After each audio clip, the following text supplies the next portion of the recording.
I'm tired, boss. I'm so very tired. Very tired.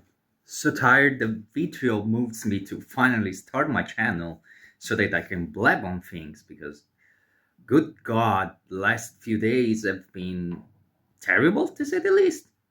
So many awful news, be it real life or gaming, because yeah, now we have more things to worry about regarding gaming. Because thank you, Nintendo, very much for being uh, a sheet of paper. So yeah, it seems like anything in life is going to cost so much more because you've got all the duties slash tariffs and everything else. But I want to blab on things regarding gaming today about the whole Nintendo debacle that's just happened. I'm looking disheveled. I hope my English is not that terrible and my pronunciation is not that bad. I hope you can understand me fine. Apologies if some things are not going to be as good. English is only my second language. I'm not native, so you know this is the best I can do.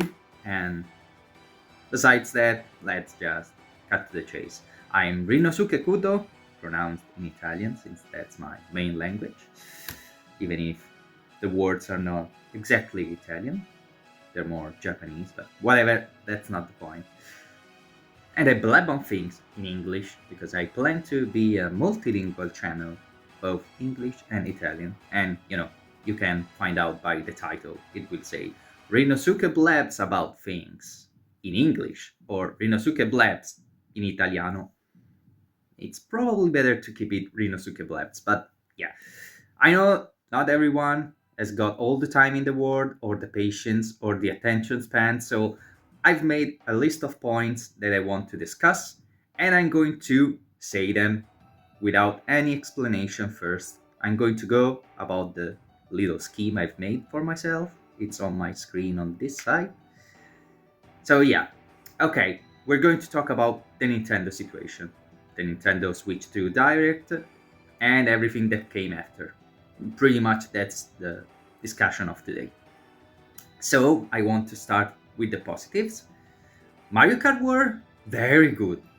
It looks phenomenal, very fun, super nice.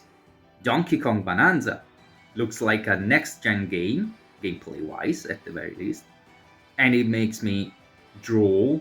I that gameplay really, I was ecstatic when I was looking at it. Lineup for a new gamer who is just entering the sphere is also positive. Or if you're just a purely Nintendo fan, you never had a PC, you never had a PS4, PS5, Xbox One, Xbox X, etc., etc. You never played Cyberpunk, you never played Elden Ring. You've got a shit ton of games to play right now with Switch 2. That lineup, very good. Hybrid console with new updates compared to Switch One, very good, very good. They've had nice things. I mean, 120 FPS. Whoa! Not even more powerful consoles can usually manage that. So yeah, that's a positive. Personally, I don't care about FPS, about graphics. I mean, I'm on a 10 years and over old PC with a 1070, I think, 1060 GTX, a very old Nvidia graphic card. So I'm not playing games with ultra graphics or 60 FPS. I mean, when I'm playing Monster Hunter World, which is the most demanding game that I own, I'm playing at 30 FPS and I'm living fine. Sure, I'm not saying 30 is better. Nah, that's not true. That's completely false. Having more FPS is surely better, but not everyone can afford it. I cannot. I don't have a job or anything. I can find one because woo, Italy and the job market are so freaking nice. But that's not the topic of today. So yeah, having that many FPS, if they can pull that off, because that's an if. We will see. Very great. The direct was enjoyable. It was a nice pacing. It showed the new console, what it can do, the 2000s chat gaming update that Nintendo has just entered. But I mean, it's nice to have, but more about that later. Um, Pokemon will run decently. It looks terrible because the art direction can't really change between the consoles. It would be a different game altogether, but decent FPS from what we've seen. So okay, you can play not as if you're going through a PowerPoint slideshow. So yay! And those are the positives. That's all I can say. From my point of view, obviously, I'm not saying you need to feel the same. Middle part, the even point, not too bad, not too good. You've got a LCD screen with HDR, not OLED, when Switch OLED already exists. I mean, sure, one can complain and say, why? You've already upgraded, why not make Switch to start from OLED? But, whatever. If it works, it works. It's whatever. It's a middle point for that reason. It depends on the person, on what you like, how it will play. If it looks good, it looks good, so you can also ignore that. It's also a negative because, they're going to sell a new model later on down the line with OLED screen, so yeah, could be better, but not the worst of the world. The battery is bigger, although at the same time it doesn't last as long. From 2 hours to 6.5. But again, it's not exactly a negative. Why? Because when are you going to be that often 6.5 hours away from a socket? It's not going to be that often, I feel. I hope so, at least. That's many hours. The only thing that comes to mind is you bring your Switch 2 to work every day, but when you're at work, you probably shouldn't be gaming. I mean, there are jobs that leave you mostly free unless there's some kind of emergency. In that case, I can understand that, but you probably do have a socket nearby that you can plug the console in. I hope so, at least. But yeah, it's a middle point because battery is improved, but at the same time, it doesn't last as long or better. It's kind of the same, if not worse. So, middle level. Middle part is over, and now we start the negatives, and we're going to go through the list. So, the prices for games, for console, which could be understandable, the console price, until you see the Japanese console price, which is an oof.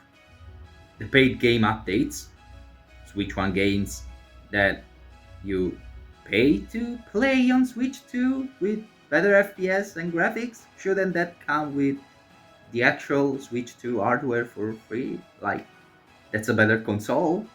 It should already make things run smoother, and more on that later. And speaking of that, retrocompatibility only for some games, with a list of games from Nintendo so far that don't work, have issues, yada yada yada. They're going to fix all of that, but it's still worth mentioning, because put potentially it's not set in stone. Potentially, when the console comes out, you can play all of the games because some don't work on the Switch 1 emulator. We think Switch 2, that's also a point. Yada yada. So it's worth mentioning. Fake physical games, the game key cards, that's very bad. The goddamn tutorial being paid. I mean, come on. Are you really going to pay $4 to $6 for that kind of tutorial? Please don't. I know some people would, so please don't. The page chat, apologies, and the C button on your controller. It's like, I've got this sort of Sony controller. Nakon made it, so it's not the original one, but you've got the share button, yeah, and you can do things with that even without being subscribed to PlayStation Plus. So yeah, it's not useless. With Nintendo, once the free time in March goes offline, you need to pay to use the C button because you can't use the chat, which means you don't pay, that button is useless, which is yikes. You've also got the console price differences, which we mentioned a moment ago, and the region lock. We are so back in time. We are not so back on the good things. We are so back in time. Nintendo is going back to the early 2000s, whatever. And there's also, let me see. Oh yeah, this is personal opinion, but it feels like every company has started to think that the average gamer is also a streamer. So you either get free games or you can use the games you buy as tax off because you're going to work with them. So in theory, it's equipment you buy to work with, so you can write it as a tax off or sort of. I don't know the right terms in English, so apologies if I'm saying it wrong, but you get the point. You buy the thing, you use it for work, tax relief in some form or shape because I work with this, so it's work equipment. It's work equipment, but not everyone is a streamer or a social influencer of any kind. So that should not be the average gamer. That's not the average gamer. So the fact that companies are starting to think that and behave as if that's the case, big no. You also have the fact that, again, my opinion, it's my opinion, what I feel right now, Switch 2 has been a worse launch than even PS5 Pro. Because with PS5 Pro, stay with me, I'm not saying the console is worse because it doesn't have the same performances, but PS5 Pro, you can bring with you outside. Switch 2, you can. So, positive, negatives. What I'm saying is the whole debacle of PS5 Pro, because everyone made fun of that, understandably so. It's a terrible move. But at the very least, in that case, you buy PS5 Pro to play PS5 games, not PS5 Pro games. Which means if you don't want the PS5 Pro because that's a shitty console and a useless one for now at the very least, and I hope that stays true because otherwise, who bought a PS5 at launch day or anytime is going to get scammed because they can't really play some games or are going to play some games terrible performances, which is not what that wouldn't be right. But yeah, you can buy a PS5 base one, not a Pro, a base PS5, and still enjoy the games. Switch 2 games don't run on Switch 1, so no dice in that case. Which is why it's worse. You don't really have an alternative. It's either you stay in the past with the previous generation, or you're fucked pretty much. You have to bend the knee and take it up your arse, which is not ideal. Not ideal. Another point, still my opinion, but also slightly objective this time around. Nintendo said nothing. They kept it all in the dark. Everything was not unveiled during the direct, the whole shit parts, the prices, the region lock, the differences, and yada yada yada. None of that was said. It was all kept in the dark. They ended the stream and went, yeah, for more, go look at the site, because they knew they were doing something very bad and people would get very mad and would start spamming the live chat with, are you freaking insane? Which is what happened with the Treehouse streaming they did to showcase more about the games, where from what I've heard, I didn't participate, but people were spamming, drop the prices, which is completely fair. I agree. 10 out of 10. That's how you should behave. No offending people, no threats, none of that, but do show your anger, your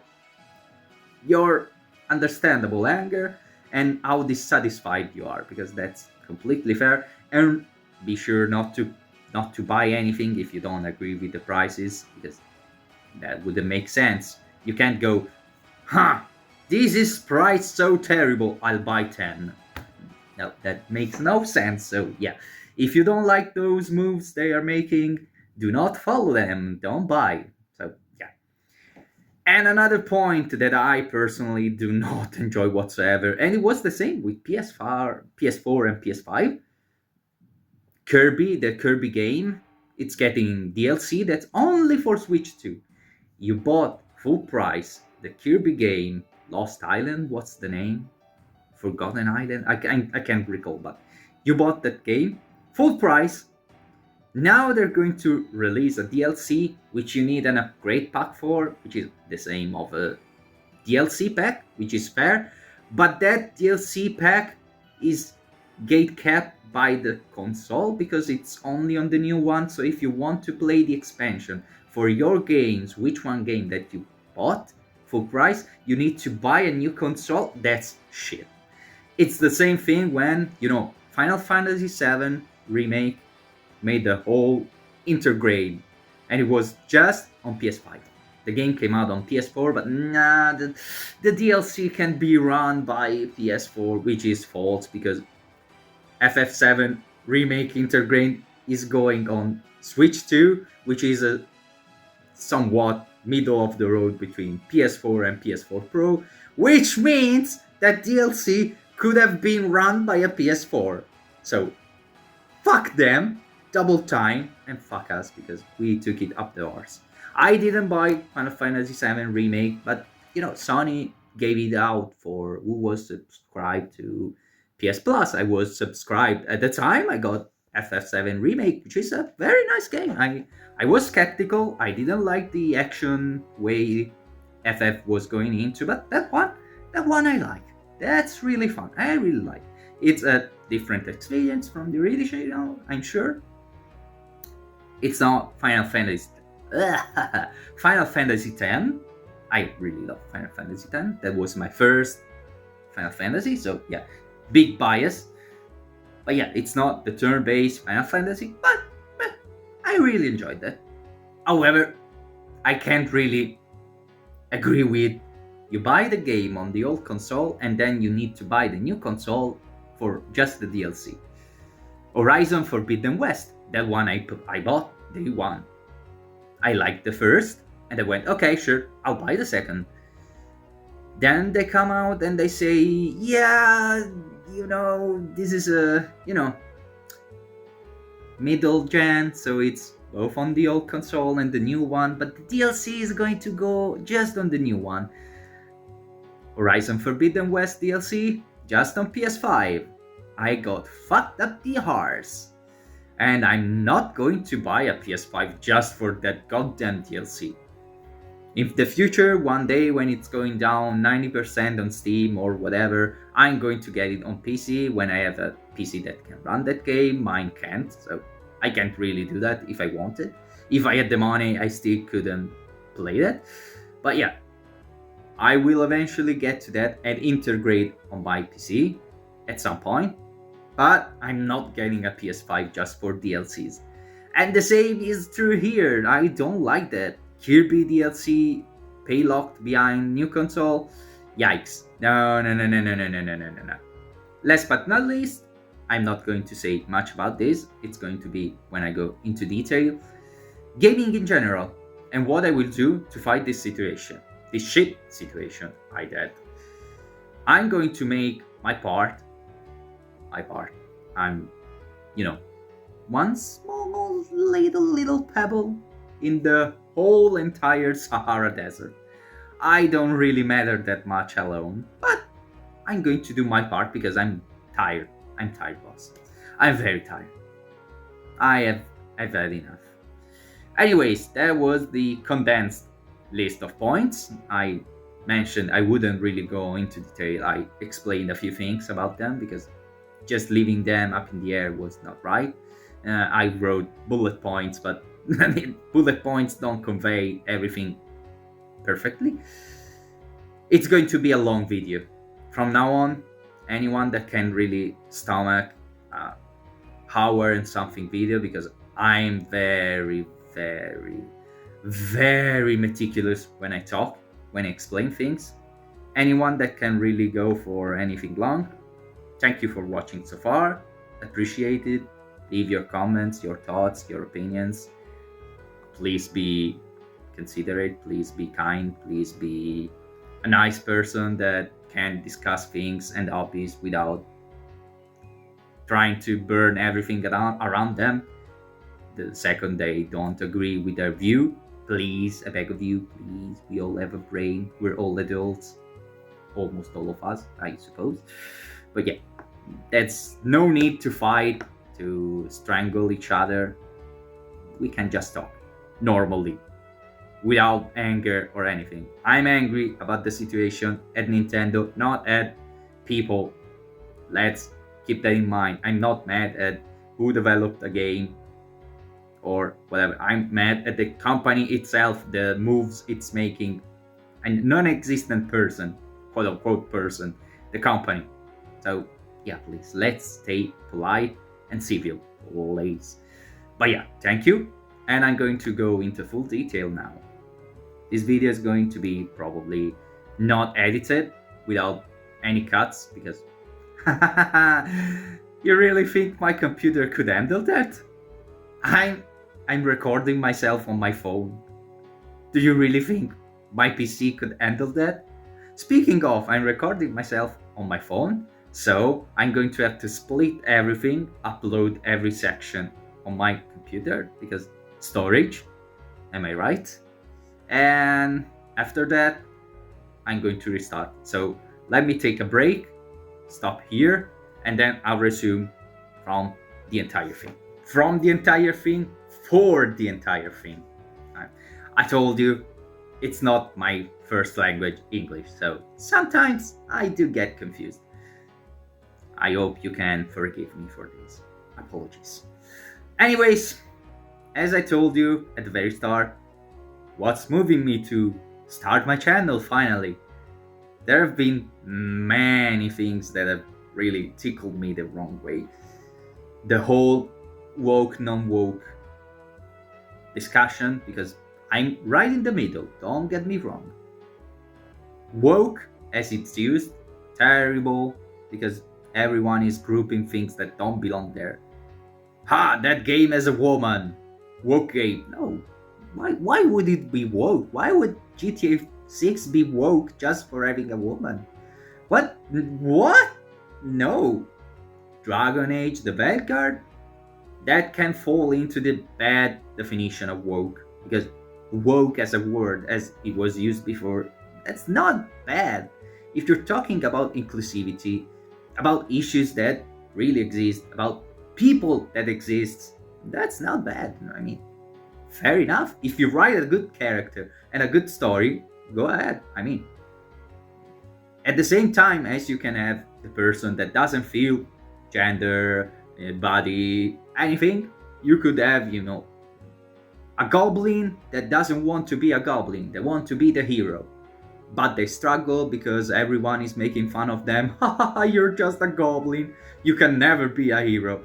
It's exactly the same. You can have a good story like that. The hero that does not want to be the hero, or the poor person, the weak one, the chosen one, but nobody knows, who wants to save the world, but everyone is making fun of them. You being the hero? You'll never be the hero. Not even in a million years. And their journey to becoming strong, to being able to defend people, to protect everyone, to get to being a true hero, that's exactly the same as a person that doesn't feel woman, man, anything, and wants to be treated another way, but people say, you're just what you're born as, you can't be the other, and it's exactly the same. you can have a good story and a good character with those topics. What's the issue with Vergar, Concord, what was the other? Awakening 9? Something with that name, something similar to that. Anyways, there have been a few games that did not really go well because they weren't good writing, good stories, good characters. I mean, just take Tash from Vanguard. I didn't play. I'm going to say that I did not play, but I've seen many reviews, many playthroughs, because I was curious. Not because that's my kind of game. It's not, so I didn't buy it. I don't even have the console or the computer to play that, but that's beside the point. That did not interest me, but I was curious about the whole fire that started. Why is everyone so mad? What's happening? What's going on? I wanted to know for myself. Can play? I guess I'll watch something. And I think people went overboard. But at the same time, it's not entirely wrong to be mad at Tash, because she's kind of a dick. I mean, when you see Tash with her mother is simply being worried for their daughter, and she's trying to understand. She's not even being, you'll never be the other thing you want to be. You'll always be what I see you as. No, she's going, so if you're saying this, are you like this? Or because we use this term to say something similar in our culture, and she's going, hey, you're so terrible, that's why I hate you, terrible. And your main character, the player character, can only agree with Tash. No, Tash is being awful. She's not trying to communicate. She's shutting down everything when her mother is trying to communicate and bridge things over, to understand, to support her eventually. No, it's shut down by Tash, and she's supposed to be the victim, the good guy. No, she was terrible from start to end. That's the issue. Bad character, bad writing. I mean, you can't just sit down at I can see the awkwardness of sitting down at some table. You don't know how to start the topic, so you fumble and so I'm non-binary. But it's a little too much. She's always like that, and she doesn't take things well, etc. I wanted to make a video about that. Maybe I'll do in the future. That's not today's point. This was a small parenthesis. We're over with this topic. I didn't do it though. I didn't start my channel. I mean, the channel already existed, but I did not really make this kind of videos. I've stopped streaming as well for the most part because PC can't handle it. Yippee! And I don't really have the right mood. But yeah, beside the point. There's been so many things I wanted to talk about my experience with writing books, novels, and self-publishing and all of that.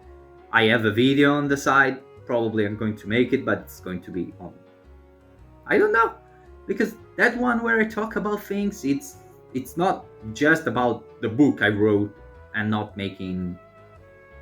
It's not an advertisement, so to say, because I don't like to mix things. Yes, I wrote a book. I'm not going to say more about that because I don't want to mix things. I don't want to go, oh yes, you can buy my book, and I don't like that. If you want to, you're going to come to me in the comments and say, oh wait, you wrote a book? Tell me more about it, and that's when I will say more about it. But I'm not going to do it myself. So, still, my experience with self-publishing in the hopes of helping others. There's a video, didn't publish that. Not yet, at least. Now, we've gotten to the point where games prices rise, etc. But this one, Nintendo,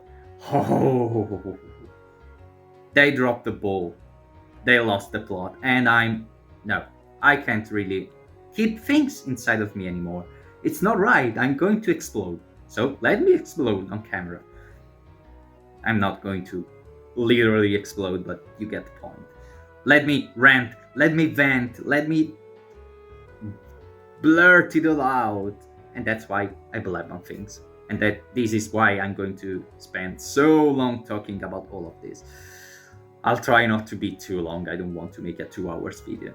No one deserves to go through the pain of a 2 hours video on this topic, on my silly little thoughts. So let's get started. The positives, as I said, Mario Kart World, very good. It looks so fun. I've not really been into Nintendo because I got a Game Boy Color when I was a kid, elementary school, with Super Mario Bros. Deluxe, and that console I've probably played with for 1 year of my life. And not saying I had it for 1 year. No. I mean, I had it for 1 week. It disappeared for years. I had it for a week. It disappeared for years. And so if I played a whole entire year on that console and that game, that's all that I've played. Because my mother would, parents, am I right? They buy you games and then they go, why are you playing games? It's a thing. It's a thing of its own. I understand playing too much, especially when you're young, but always playing too much is not good. Too much of anything is bad. Too much water, you can get water poisoning. You can die from that. Sure, water good, water very good. We have to drink water. Look, I have water, I drink water, but I can't drink 8 liters of water, for example. Not every day. That's the point. So yeah, too much, any excess is always bad, no matter what. Too much sleep, it's going to do bad for you. Too much not sleep, it's going to do bad for you. So yeah. But still, I've played so little. And any other Nintendo console? No, not really. I only got a Wii U from a friend when Switch launched. No, a little later. It was a little after. Switch launched. I was foaming at the mouth looking at Breath of the Wild because that looks phenomenal. I wanted that, but can't buy a Switch, can't buy a Wii U. Down the line, couple of years later, a friend of mine mentioned he had a Wii U. He wanted to sell it with 5 games for a very cheap price, and I went to my girlfriend at the time and we said, yes, that's how we finally play Breath of the Wild. Let's get that. So we split the expenses. We bought the Wii U from my friend, and yeah, that's the only console I've had. Then around the same time, probably, the girl at the time gave me her 3DS because we got her what's the name, new 2DS XL when that came out. It was a birthday gift from me and friends, and so she didn't need the 3DS anymore, and she handed it down to me. So those are the 2 Nintendo consoles that I own. And let me very quickly, without destroying everything, grab it. Fine. Here it is. I'm not going to get the... Wait, I'm going to get it real quick.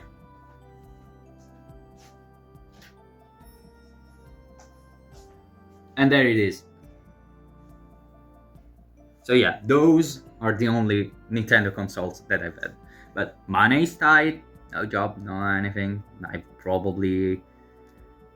Between the very short job experiences I've had, I maybe have 2 years of experience in very different job markets, like very different types of jobs. So, woo, that's not going to help. But yeah, couldn't really buy that many games, so my Nintendo experience is very low. I've always been a PlayStation boy because Italy favors PlayStation so much. No idea why. We just do. It's easier to get that. More people get that. No clue why. I couldn't tell you. But yeah, always had a PlayStation console. I had PS1. My parents got that. I had a PS2. My parents got that. And that's where I stopped because I grew up. I got to the point where parents would not really get me a console for my birthday anymore. So birthday.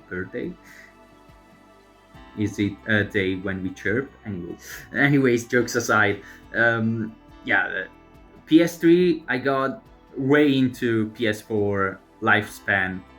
I got a used PS3 from GameStop to get a few of the games that really interested me, because my sister, one of my two sisters, got me an Xbox 360. That was another birthday gift, actually, when I was 17, 18, 19. I can't recall when. It was a while after Xbox came out, the 360, obviously. And she got it for me with Final Fantasy 13, which I played with a friend a few years before.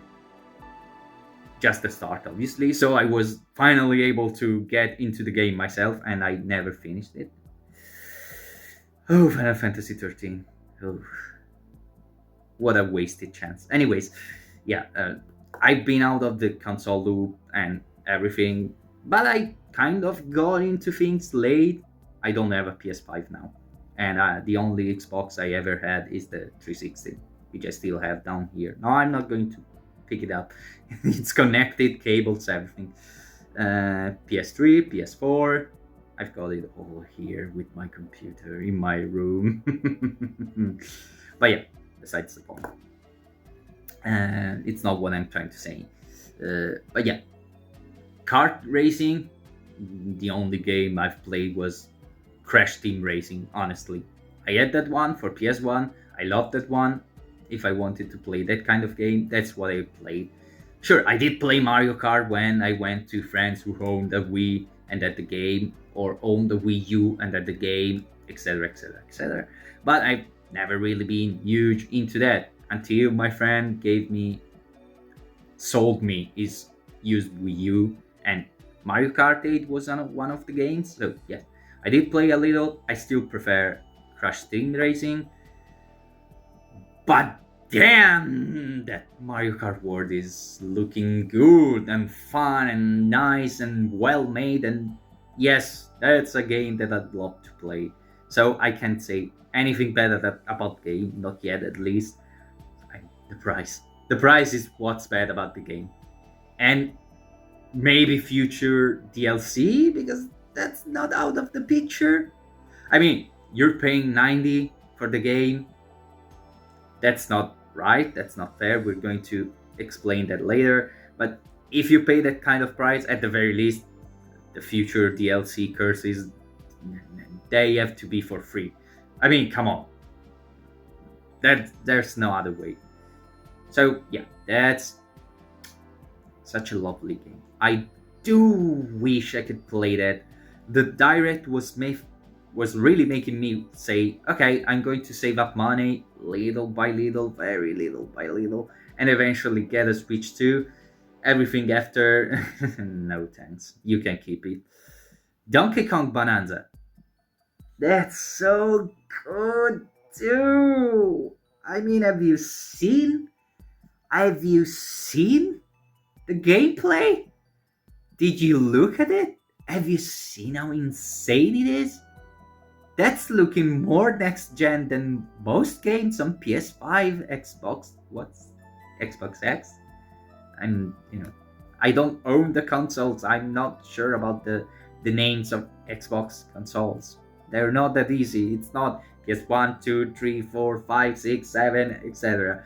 They keep jumping. Xbox 360, Xbox One, Xbox S and X, I think. I'm not entirely sure, but yeah. The way you can destroy anything in the world in Donkey Kong Bonanza, insane, blew my mind. I was at the screen and my mouth went agape. I was wide-eyed and I was drooling. I want that. Now that's a game that makes me really feel the need to play. It's like with Breath of the Wild. I saw that and I went, oh my god, that's my kind of game. Same here, exactly the same, but again, the prices and everything else, no thanks. Very huge pity. Developers, please get a raise. You deserve a raise.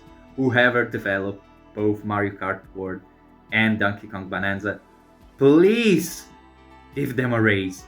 They've done such a good job, they deserve more money.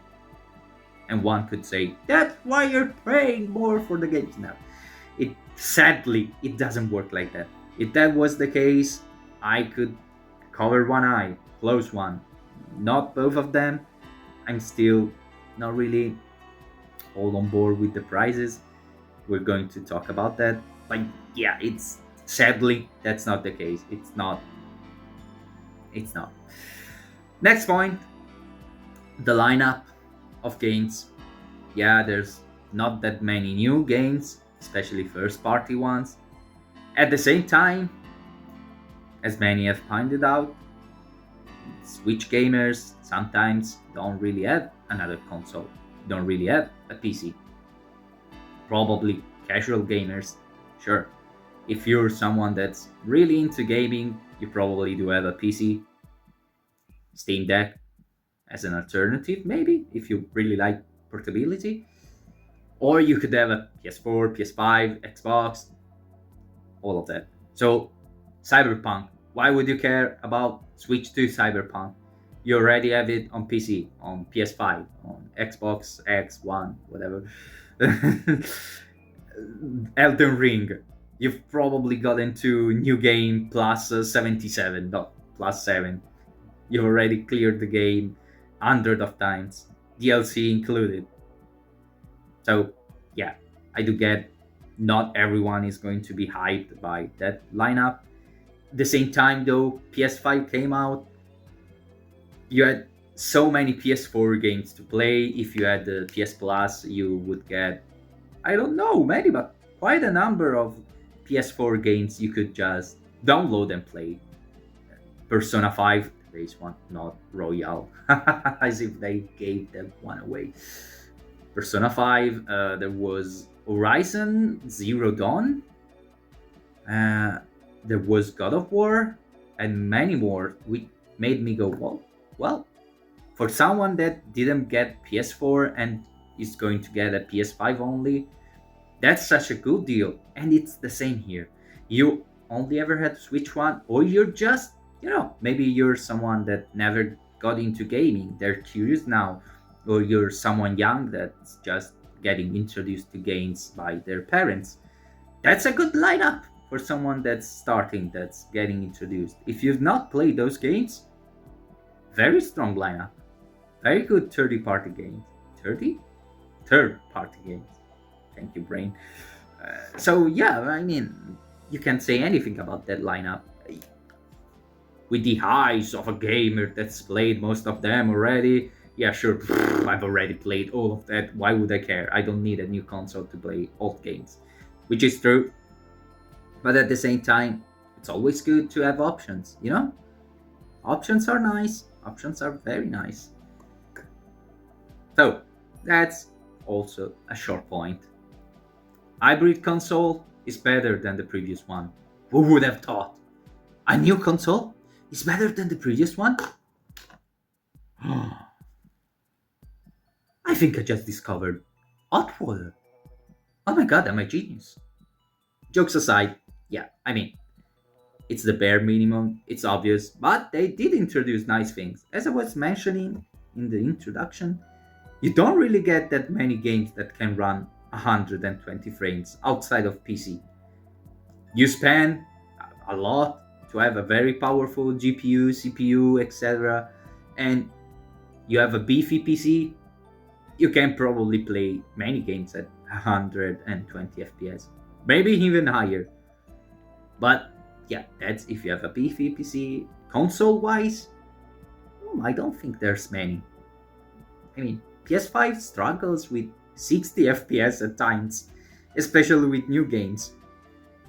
Sure, Metroid Prime 4 is not entirely a Switch 2 game. It's a Switch 1 game that runs decently on Switch 2, but damn, that's coming out on the new console relatively soon into the lifespan, or is it even probably a little bit before the PS5? oh my god, brain. The Switch 2, it's probably coming out before the new console, but still, you buy the console, you wait for then to get Prime, and you get 120 frames per second in 1080p or 720 if you play undocked portable, which is, I mean, sure. Again, not many games can pull that off. You've got the 4K, which is more than anyone could have hoped for a Switch console, given the previous one was not getting near any of that. So that's a plus. And no, honestly, I mean, magnets, magnetic, I was saying. The magnets on the sides for the Joy-Cons, very good. That's an improvement. A little bit of an issue, getting ahead of myself with negatives, but you've got the mouse control, right? And you've got the magnets are on here, and you swipe on tables or surfaces with the Joy-Con like this on the magnet side. So is there a risk of eventually magnets not working well and you can't really plug anymore the Joy-Cons in the console? That would be a huge yikes, a huge yikes, but let's not get ahead of ourselves. Maybe that's something they considered before. It's not going to happen. Fingers crossed. Drift is still a thing, so fingers crossed. But yeah, I can't say anything bad about the console itself. Looks good, and the price is high, but only when you consider something. Otherwise, it seems kind of fair. I mean, I could see myself saving money for 60 to eventually get that one, because I don't feel like I'm paying so much. Sure, Steam Deck at the same price is better for more titles, yada yada yada. It's not the same type of console. If you get a Switch 2, you know what you're getting into. So yeah, it's not the same. Let's not try to mix them too much. It's fair to make the comparison to an extent, but only to an extent. I can't say anything else that's bad on the console itself. Now, the Direct was enjoyable. I didn't get too bored. I saw the stream once it was ended. I was doing something else and I completely forgot. I got to it a few hours late. I watched it myself alone and it was enjoyable. It wasn't boring, too bad. It was okay. I enjoyed it. Nice pacing. The games, as I said, are a strong lineup for new people. Sure, you didn't get a new Zelda, a new 3D Mario, a new Peach game, new Wario, etc. etc. But come on. Zelda, she just got a new game recently. Tears of the Kingdom is not that old. You're getting the new Hyrule Warriors games. It's not the same. I know, it's Muso, it's not the same. But it's still a Zelda game. So yeah, you can't get another huge Zelda game right now. It's going to take a while. There's going to be the new Kirby game. Sure, it's a cart Kirby game. Not many are going to enjoy that.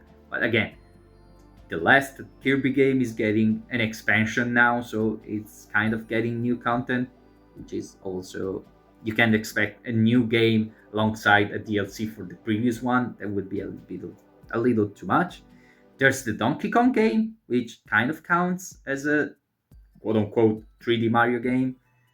So yeah, it's going to take a bit for those other IPs to come out as well, but just wait.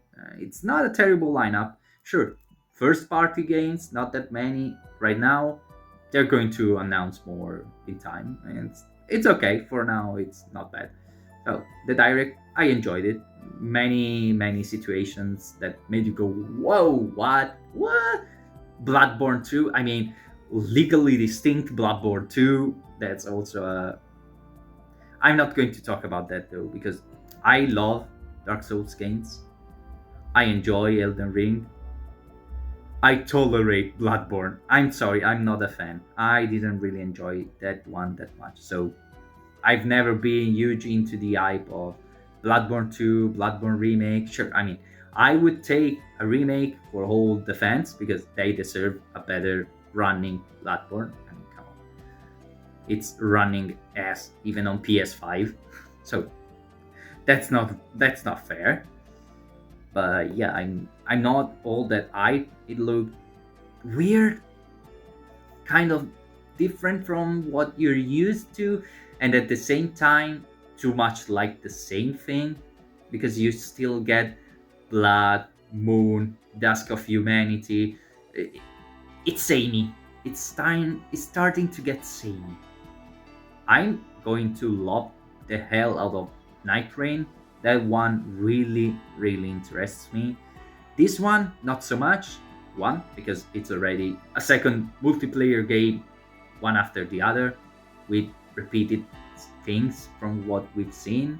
Sure, this one seems to have many more things that are new compared to Night Rain, which is just the mix and match everything from all the Dark Souls, Sekiro, Bloodborne games and into a single package. This one is, okay, take Bloodborne, add a sprinkle of Dark Souls and the Ring, and add new things that we never really did, because all the steampunk dude with the jetpack, the steampunk train, that's completely new in their Souls formula. So at least this one seems to have something new going for it.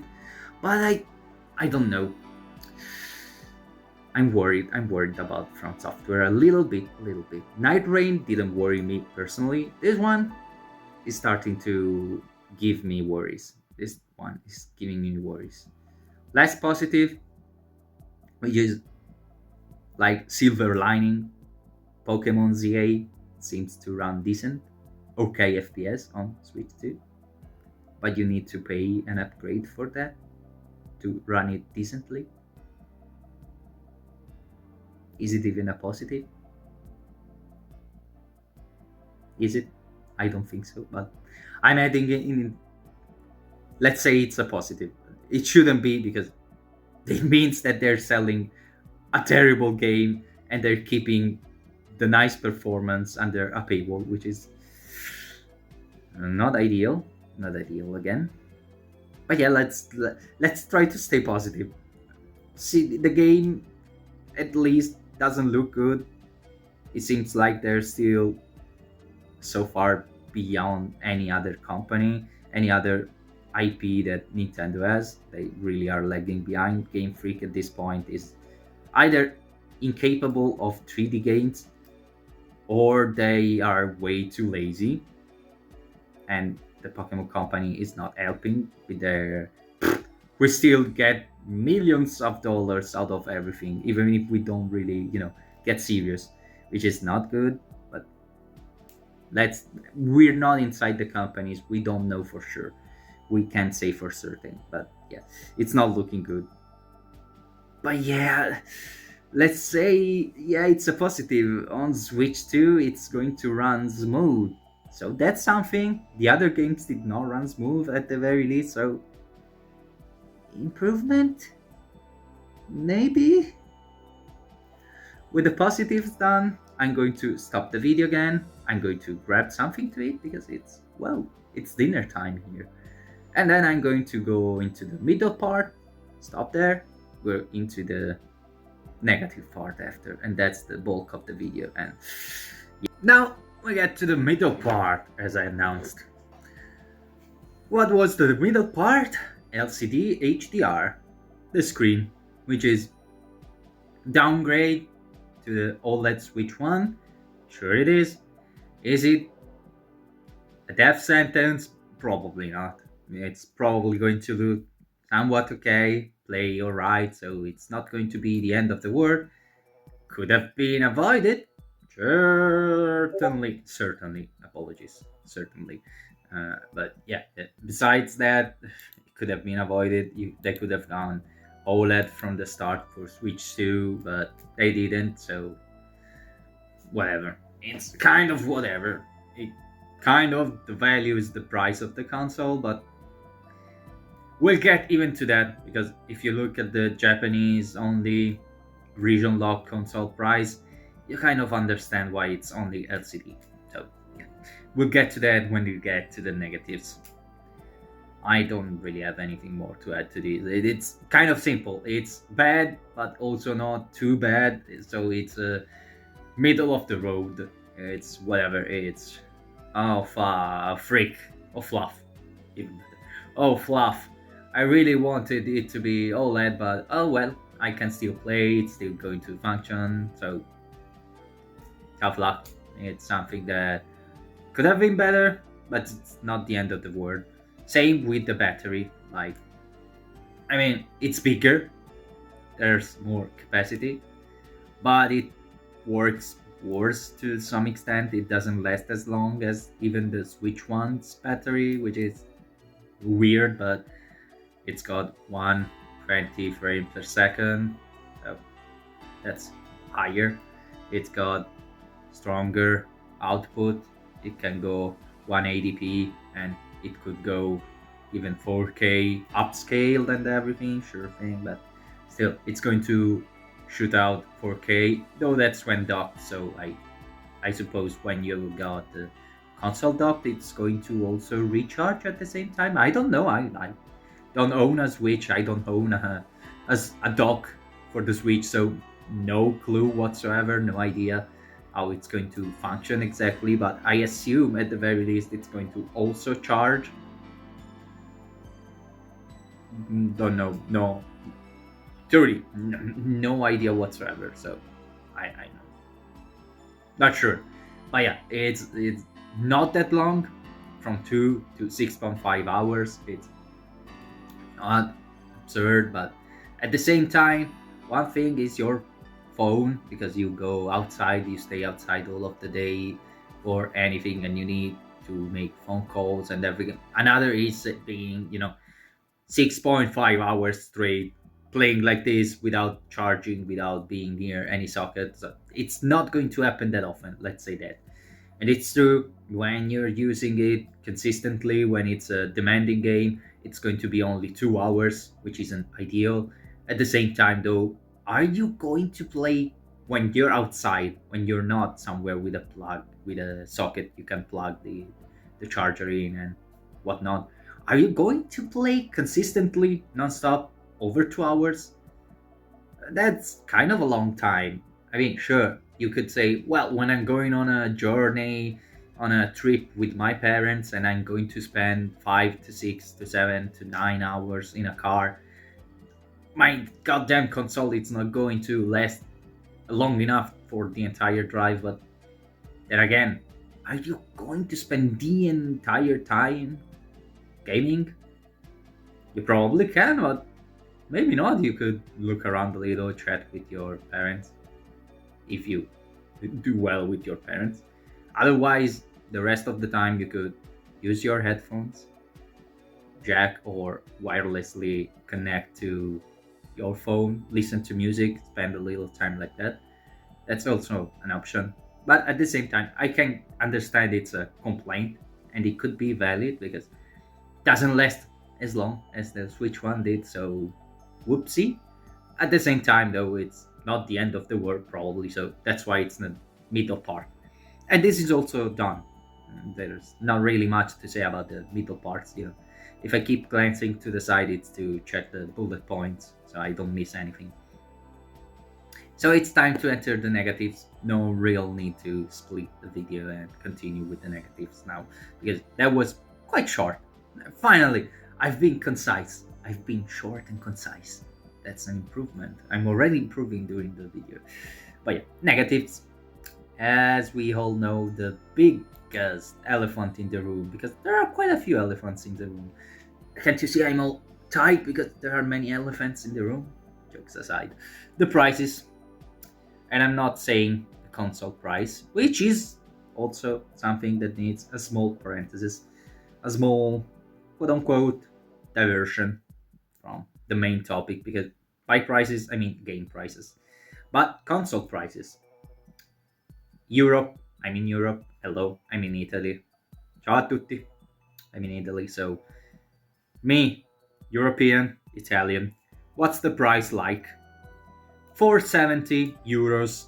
But considering that €1 is $1.1, I think, right now, from what I've seen. At least yesterday, that was the conversion rate. More or less, it was 1.1. Many more numbers after, but yeah, that was roughly 1.1. So it's kind of 1-to-1, very close, very close. Since it's very close, let's make it simple. Let's say €1, $1, exactly the same. So going forward, know that these are Europe, Italy prices, but in a conversion rate to USD, which is close to what it would really be like if I went to the bank and I asked to change the same kind of euros for dollars. It wouldn't be €90. They're going to give me $90. They'd probably give me 95 or something like that, 99, 100, sort of, something along those lines. But yeah, because it's going to be complicated to keep being precise on the conversion rate, let's just say 1-to-1 for now. So we're going to pay €90, $90 for games, and that's insane. Console wise, as I said, 460, 460, 470 because it's 469.99. Yes, for 70, which is a little steep, honestly. Yeah, it's a little steep. As everyone says, it's going into the Switch, sure thing, into the Steam Deck price range, which is not ideal since it's got way more games available. Sure, you can't play legally Switch games on your Steam Deck because Nintendo games are proprietary and only on there.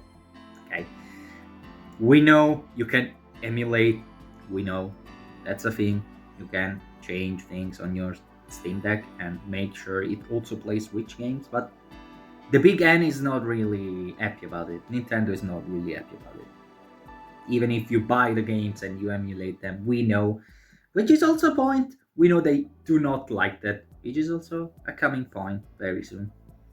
But yeah, 460 and 510 if you buy the bundle with the digital only Mario Kart board game, which is sure thing, because that's a one-time purchase, and the console, keeping in mind how long Switch is lasting, 10 years?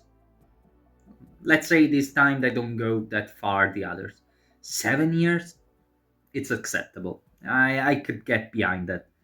All in all, doesn't seem like an insane price right now. But then you have to consider, what's the price like in Japan? What are they paying there? There's two types of consoles. The multilingual one, which is the one that also gets exported outside, the one that we in Europe buy, the one that America buys, which seems to be region free also. So if you could find, say, I've heard people say South Korea will have a much cheaper Switch due to conversion rate, because someone said, I'm going to be in South Korea during the Switch launch due to my job, and I'm kind of tempted to buy the console over there because it seems like that model, the multilingual model, is not region locked. So in theory, if you can find somewhere that's cheaper, you could buy that one. Otherwise, you've got the region locked Japanese only Switch 2, which costs, considering the yen is doing terrible and not really that high, all in all, conversion rate, it's going to be for roughly $300, 330, roughly the same in euros. But yeah, that's almost 150 euros less, $150 less, which is, yikes, that's steep. That's a very steep difference. That's like insane. That's huge. That's not even two games, which is another issue. I mean, close to two Donkey Kong games, but not the same. It doesn't reach even 2 Donkey Kong games. Maybe it would get 2 Tears of the Kingdom game, but yeah, that's not much when you put it like that, but that's because games are overpriced. And we're going to get to that too. I know they cost more in the past, but let me go on. Let me explain. We're in the Switch price parenthesis. Let me finish that. It's quite the difference, and it can be that exporting and translation are worth that kind of difference. That's a little too much. Some people have been questioning, could it be that the whole duties slash what's the word? Wait, I wrote that down because I knew I'd forget. We call them duties here in Italian, but the tariffs, the whole Trump debacle of tariffs on everything and anything on almost any country and yada yada yada. Some people have been saying that's the reason why the price has been hiked so much, and it could be, probably not, because the prices have been decided way long before. It's not, you can't just wait until the week before your your direct and go, all right, wait, guys, we haven't decided the price yet. How silly we are. That's something that you decide way, way ahead of time. When you start making the console, you start to say, okay, it will use this kind of GPU, this kind of CPU, this kind of internal memory, this and that, performance like this, battery this way, blah, blah, blah, blah. It cost us X. We want to gain Y. So X plus Y equals to Z. We need to make it pay Z amount of money. Otherwise, we're not going to earn Y as we want. So yeah, it's not something that you can decide at the very last minute. You can probably go, oh shoot, because of the whole tariffs, duties thing, we're not going to earn as much, but probably not. It was probably pre-decided. The tariffs did not make it go 100 euros dollars higher. That's probably not the case. No. So yeah, that's a whole thing. I don't think they are involved. And as many people say, it could actually get worse. By the time June comes around, you could have to spend 570 for the Switch 2 base model and 610 for the model with the digital Mario Kart. And the games could go to 110 physical. So, ooh, that's something to keep in mind. Parenthesis done on the console. We're getting to the juicy stuff, to the prices of the games. It's unacceptable. I don't care. You are free to think as you want. I'm not saying you need to think like I do. The world is a beautiful place precisely because people can all think for themselves and have different opinions. We need to respect others as long as everything stays legal, stays polite, civil, within rights. As long as we behave as actual humans with a brain. If you say, no, I can see the reason why, because I'm inside the industry and it's needed because no, we can't really keep up with the same prices anymore. It's fair, it's valid.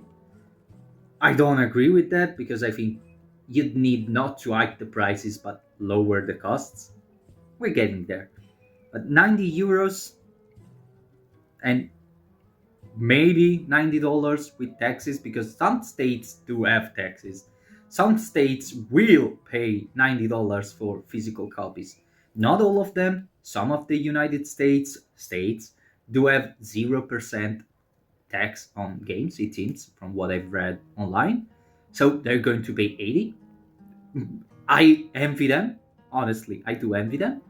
But even 80 is too much. The 80 euros for Donkey Kong, no, that's still too much. The $70 70 euros for games that PS5 makes or higher. I don't know if it went higher. I don't have a PS5. Still too high. No, I'm not going to pay that. I'm not. I don't care. That's no, just no from me. Mm-mm-mm-mm-mm-mm. As I mentioned before, I had this crazy idea of, well, if it's got good games and interesting things, if it's direct to looks nice, I might start saving and eventually get the Switch 2. Nah, never. Not even when it's going to be an used model. And no, just no. Unless Nintendo pivots around and changes things and say, April's Fool. We were one day, actually, by Japan standards, 2 days late, but whoopsie, we were joking. No, it's going to be $60 games for Mario Kart game and 50 for Donkey Kong. We were joking. Please don't abandon us. Unless they do that, they can go die in a hole. And you've seen, I was actually really excited when I was talking about Mario Kart World and Donkey Kong Bonanza. And if they ever make a new Zelda game, even if it goes a little closer to the roots, the original roots of the series, and it's not, Breath of the Wild 3, because they said that series is done with the second one, with Tears of the Kingdom. Even if it's still nice, sort of open world with dungeons and whatnot, to be closer to the old style games, I'm still going to be very interested, because whoa, they really managed to get me with those two games. So yeah, it's a pity. It's a huge pity. I do feel sad, and mostly not at Nintendo, the company itself, because I don't care. Companies come, companies go. Nintendo has been around for the longest time, but even if it becomes the new Sega and it starts being nothing but a developer for other companies who produced consoles, I couldn't care less, honestly. It would be sad, because they've been doing good things, but they've also been doing very bad things. The whole Palworld debacle, the whole controversies with emulation and whatnot, we're going to speak of that very soon. It's a coming point. No, I don't like Nintendo as a company. There's no reason to lie about that. I'm going to be transparent. I don't like them. They kind of suck most often than not. It's no, just no. I don't like them. It's a pity, because they do make good games. They really care about their games. Yes, they are greedy and all, but they do make good games. They're actually fun, and that's something that's missing from many games. That's something that a game should be: fun, enjoyable. Maybe not the kind of fun. It can also be an experience like Death Stranding, which I do not like. I may be a fool and anything. You can call me what you want. I do not like that. It's not my kind of game. I don't think I see the fun in that kind of struggle game. But you do you. Anyone is free to enjoy it. A game can also be an experience. A game can also be a very good story. But in my opinion, a game at the end of the day needs to entertain you and to be fun and to be an experience of some kind that you actually end and go, whoa, am I glad I did that? And many games nowadays, they start to feel more like, well, I could have just gone to the theater, to the cinema, and see a movie, and once in a while press my fingers on my knees, on my thigh, on my chest, and it would have been the same, because my choices during the game didn't really affect the story that much, and I mostly saw cutscenes and moved from place to place. And yeah, it's kind of losing that for many games. So Nintendo is still making fun and good games, and it's a pity that they are such assholes, and they've proven to be such assholes, and that each time they do get success, they let it get to their heads. It happened, from what I read, from with the DS. They were so high on money that the 3DS was overpriced and games were too, and they had to backpedal that one time. Otherwise, it was going to be a failure. And then there was the Wii with the Wii U, which I have, and I kind of really like. I think it's a really nice console. And what's the issue with it is that they overpriced it because again, Wii was a success. Now we can charge all we want, and yeah, no, gamers will give you the middle finger if you try to scam them like that. And there were too few games. It had many issues, but yeah. Otherwise, it would have been a good console. It's got good games. It's a pity. And again, now Switch was a huge success. The Wii U got them so close to the cliff they were about to fall down. Switch was a success, and they managed to salvage things and actually earn more than they ever have and become even bigger than they've ever been. And so they let it get to their head a third time. And Switch 2 is the same thing, overpriced games. They're acting as if they're entitled and they're taking us for granted and yada yada yada. So yikes. So yeah, that's the part about the prices. It's not good. And now we need to delve deeper actually because it's not over. It's not just Nintendo being greedy and everything else. Now let's broaden the scope. Now think about it. You can afford a $90, 90 euros. I bet. Let's keep it to euros. It's easier that way. You can afford 90 euros physical copy Mario Kart World, or let's say not. Mario Kart World is in the bundle. You play that because you get the bundle. It's already there. Zelda Winds of the Moon comes out. It's another huge, great Zelda game. Whoa, insane, incredible, phenomenal. 90 euros. You can afford that and you pay that. Now, do you really think Mr. Ubisoft, Mr. EA, Lord Rockstar, I'm saying Lord because they haven't fucked up as much. They do have fuck ups, like the trilogies for the remasters and other things like Red Dead Redemption port being quite expensive and whatnot. And Rockstar is not a saint either, but they are better by a long shot than Ubisoft and EA. But still, Activision, let's not forget Mr. Activision because they're also quite greedy. Do you really? Oh,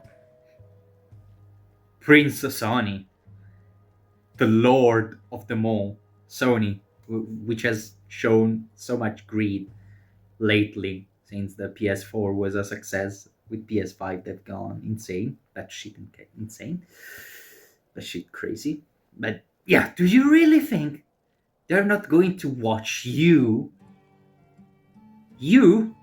Nintendo fan, pay 90 euros for Mario Kart and for Zelda Winds of the Moon and not say, well, you know what, Nintendo to develop these games paid X, and our games cost X plus Y to produce, which is much higher. There's such a Z difference. It's so much higher. Oh my god, it's so much more. And if we want to cover our costs, our poor developers who are making the game, the coding, the everything, the artists, all of it, we need to. You need to pay at least $120 for our game, 130 euros for our game. That's the bare minimum to cover the costs. It's that or nothing. Everyone is going to go bankrupt. The families will have no jobs in the industry anymore. And you really think that's not going to happen? We were already scared of GTA 6 being $100, 100 euros, because it would go, well, these idiots are paying. You others can also charge as much. We opened the path. No, it was Nintendo. Because, let's be honest, Mario Kart World, great game. Donkey Kong Bonanza, great game. Future Zelda game, great game. But the development costs are not comparable for many reasons. My preference, I prefer these three: Mario Kart, Donkey Kong, Zelda, because they've got a very strong, not graphics, but art direction, which is much more important than graphics, because graphics, you can be as photorealistic as you want, but it's going to get toppled always.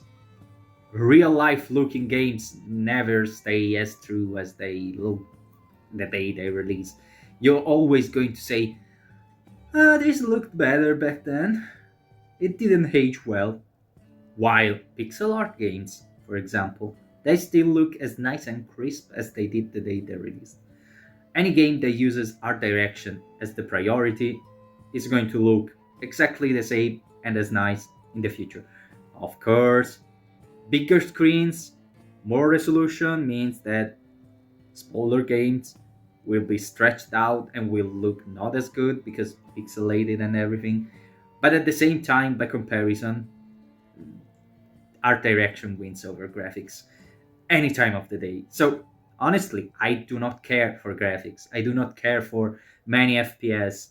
I told you, I play on a 10 years old, actually it's probably 12 years old computer, second hand, gotten from a friend who was making a change, thank God, because the other one I had was also refurbished and 10 years and overhauled, and it was less powerful, so you can imagine my kind of gaming.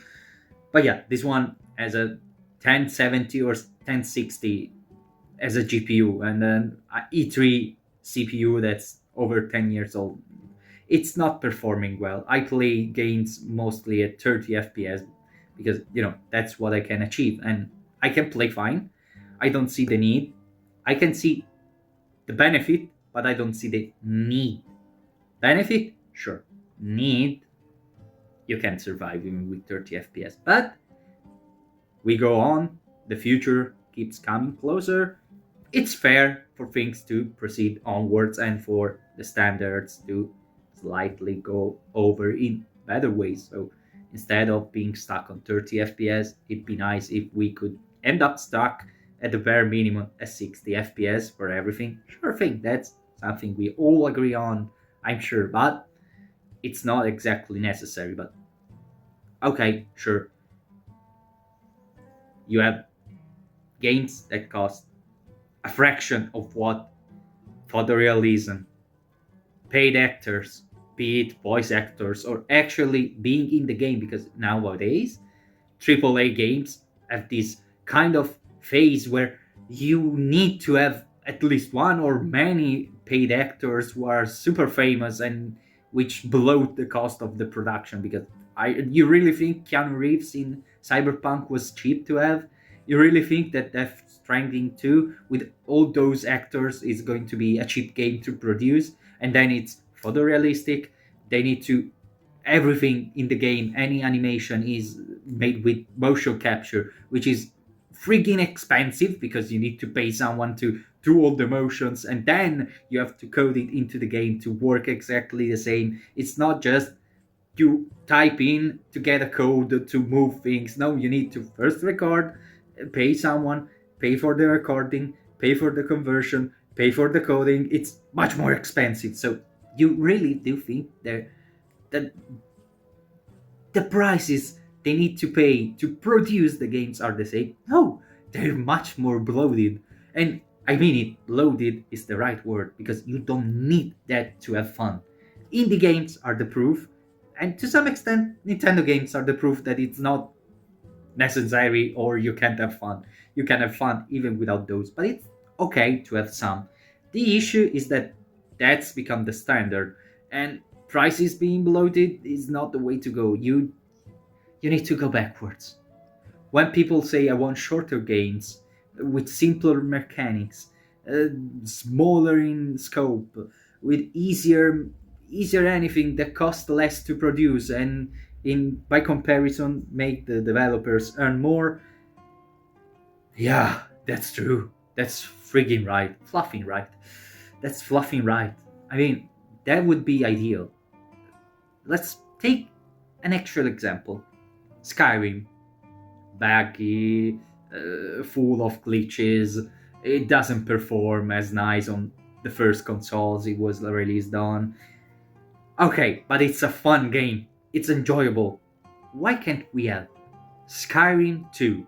And not in the sense of I want a sequel to Skyrim. The Elder Scroll 6 is fine. Obviously, we need to move on.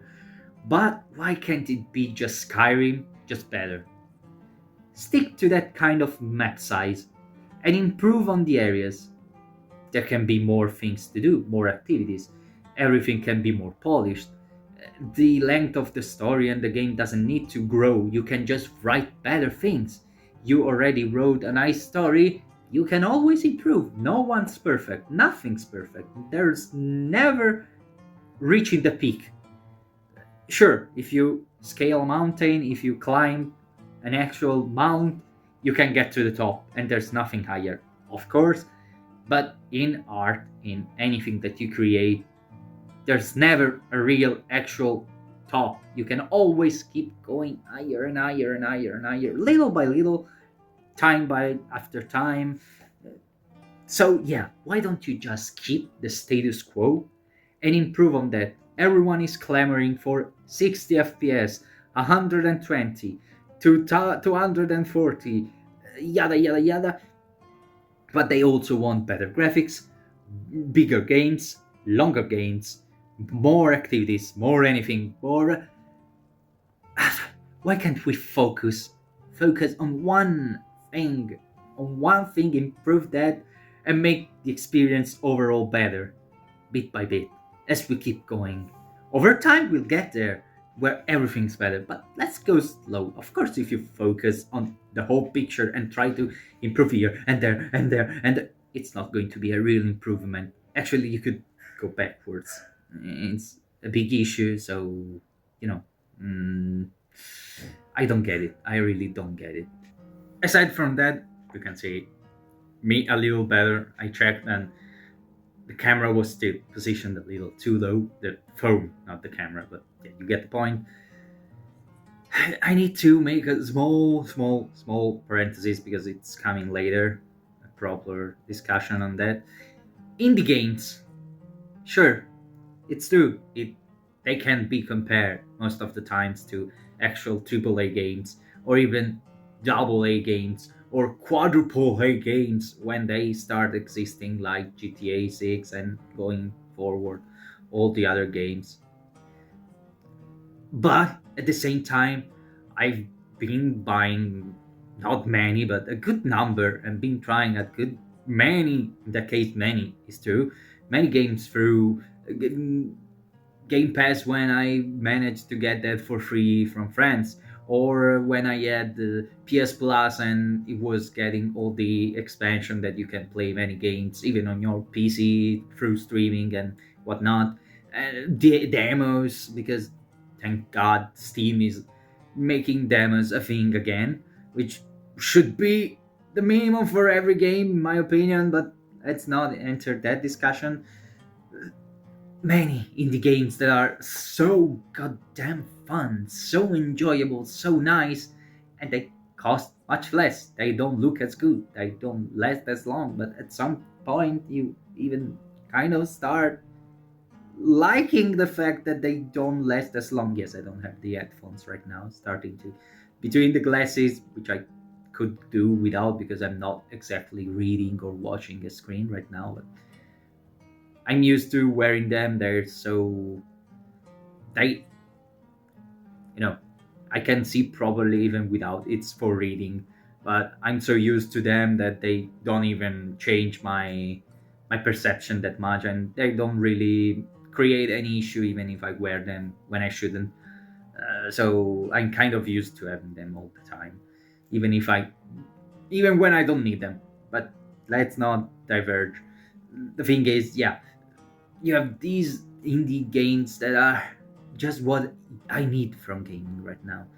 For things to go back a little bit, you don't need to just completely destroy, nuke the AAA gaming word. There's no need, but that should be a luxury as it is, because at those prices it's a luxury, and the entry point should not be the luxury, and then you have the premium extra luxury.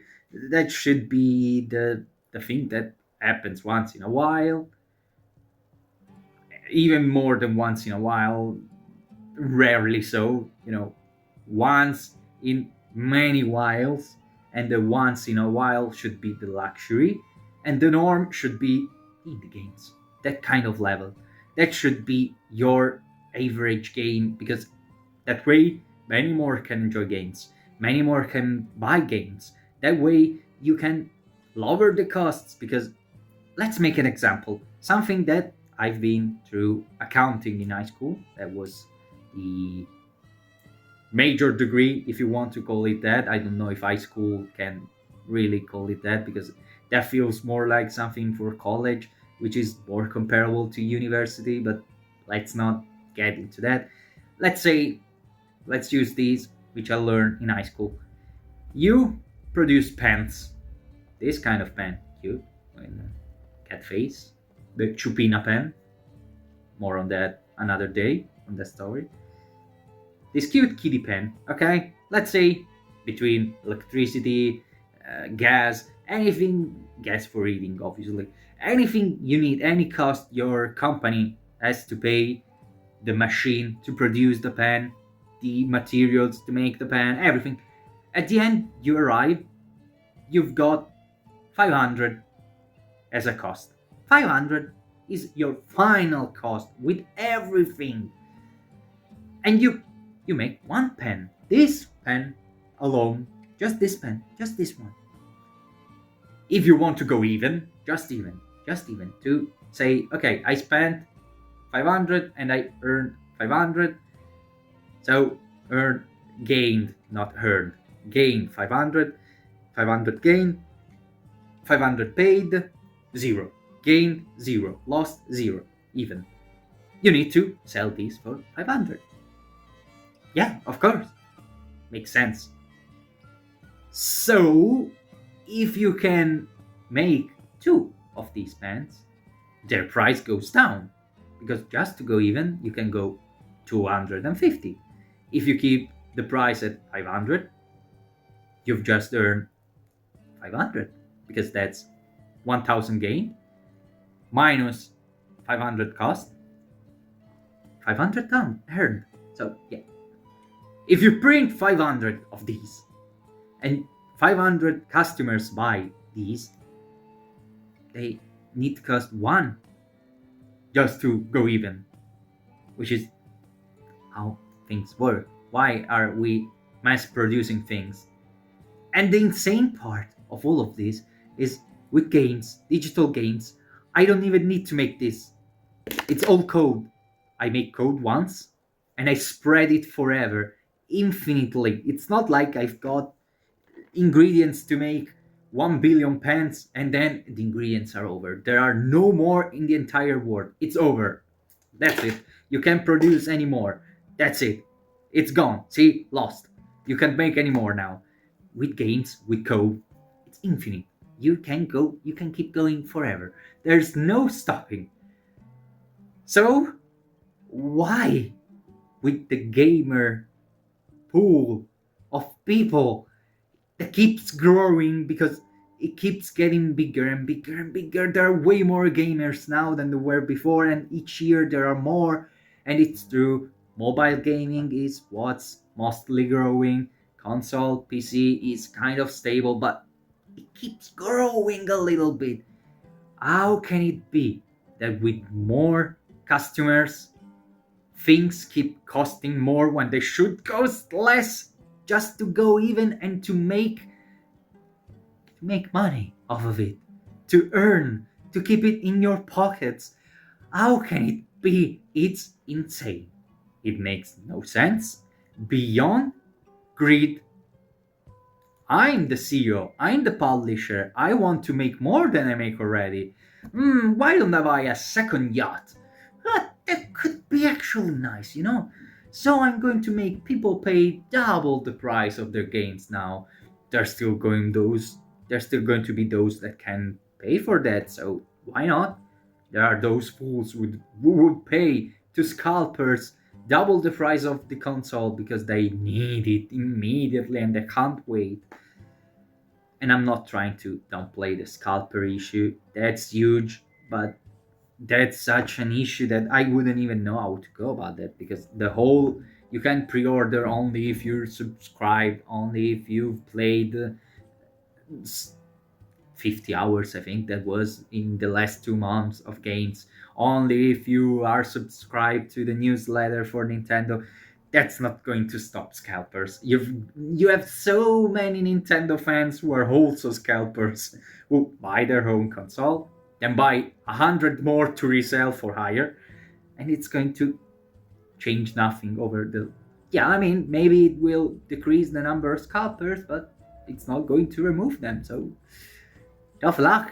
You'd need rules and laws that go against that. You need an actual law to enforce it and make it so a scalper can't be a scalper. Other than that, no, there's not really any way to prevent it altogether. So good luck with that. But yeah, no, it makes no sense. The big issue though is that companies saw people pay more for things because, oh my god, I need the game, I need the console, I need the now. And obviously they went, then why don't we increase the price? People are willing to pay double the price, why shouldn't we go 50% higher? I mean, that's already less than the scalper, so we're already being nice. And that's the insane part.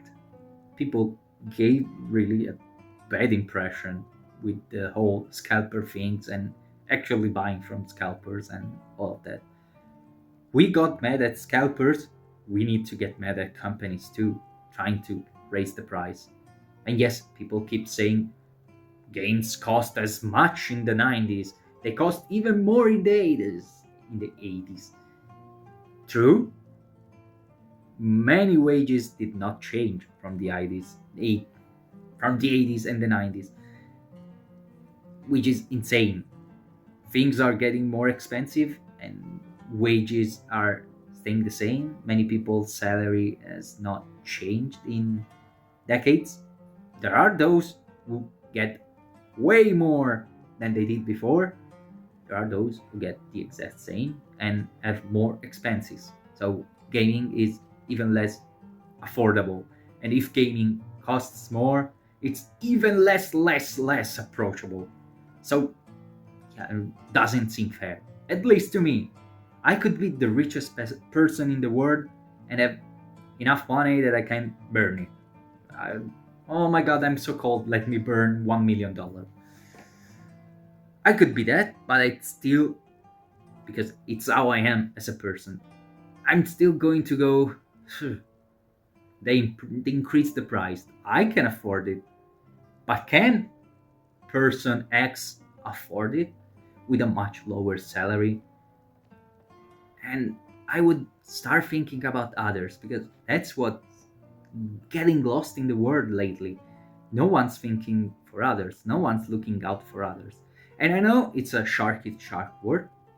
You can't be selfless. Not entirely. Obviously, that's something that anyone can understand and agree on. At the same time, not being selfless at any kind of level, not being 100% selfish, that's a little too much, in my opinion. I'm not saying anything, because anyone is free to think as they want, but I don't like it personally. I do not like it. Even if I could afford everything, I wouldn't sit with the whole thing that prices are going up. And as I'm going to say later, I will do my part in some way. But yeah, just because games were more expensive before, and just because people can still pay 90 for a physical game, or 100, or even 200 if they get to the point, it doesn't matter, because sure, you can. What about many others? Can they? Are you really going to gatekeep things just because you can? You're kind of an asshole. I'm sorry. A little dry. I've been talking for quite a while. Let me drink a little bit. You know, I got parched and everything. Dry throat. Jokes aside, I'm not trying to offend anyone or such, but yeah, it kind of feels like a dick move if you're so selfish. It's not nice. And what's the point? Where's the fun? If, say, at some point games cost $300 and only 5 people can afford it, it's more than 5. Let's make an example. Only 5 people can afford it. What are the lobbies going to look like? 5 people playing, always the same 5? Whoa, that's real fun, right? You've only got those 5 people to talk.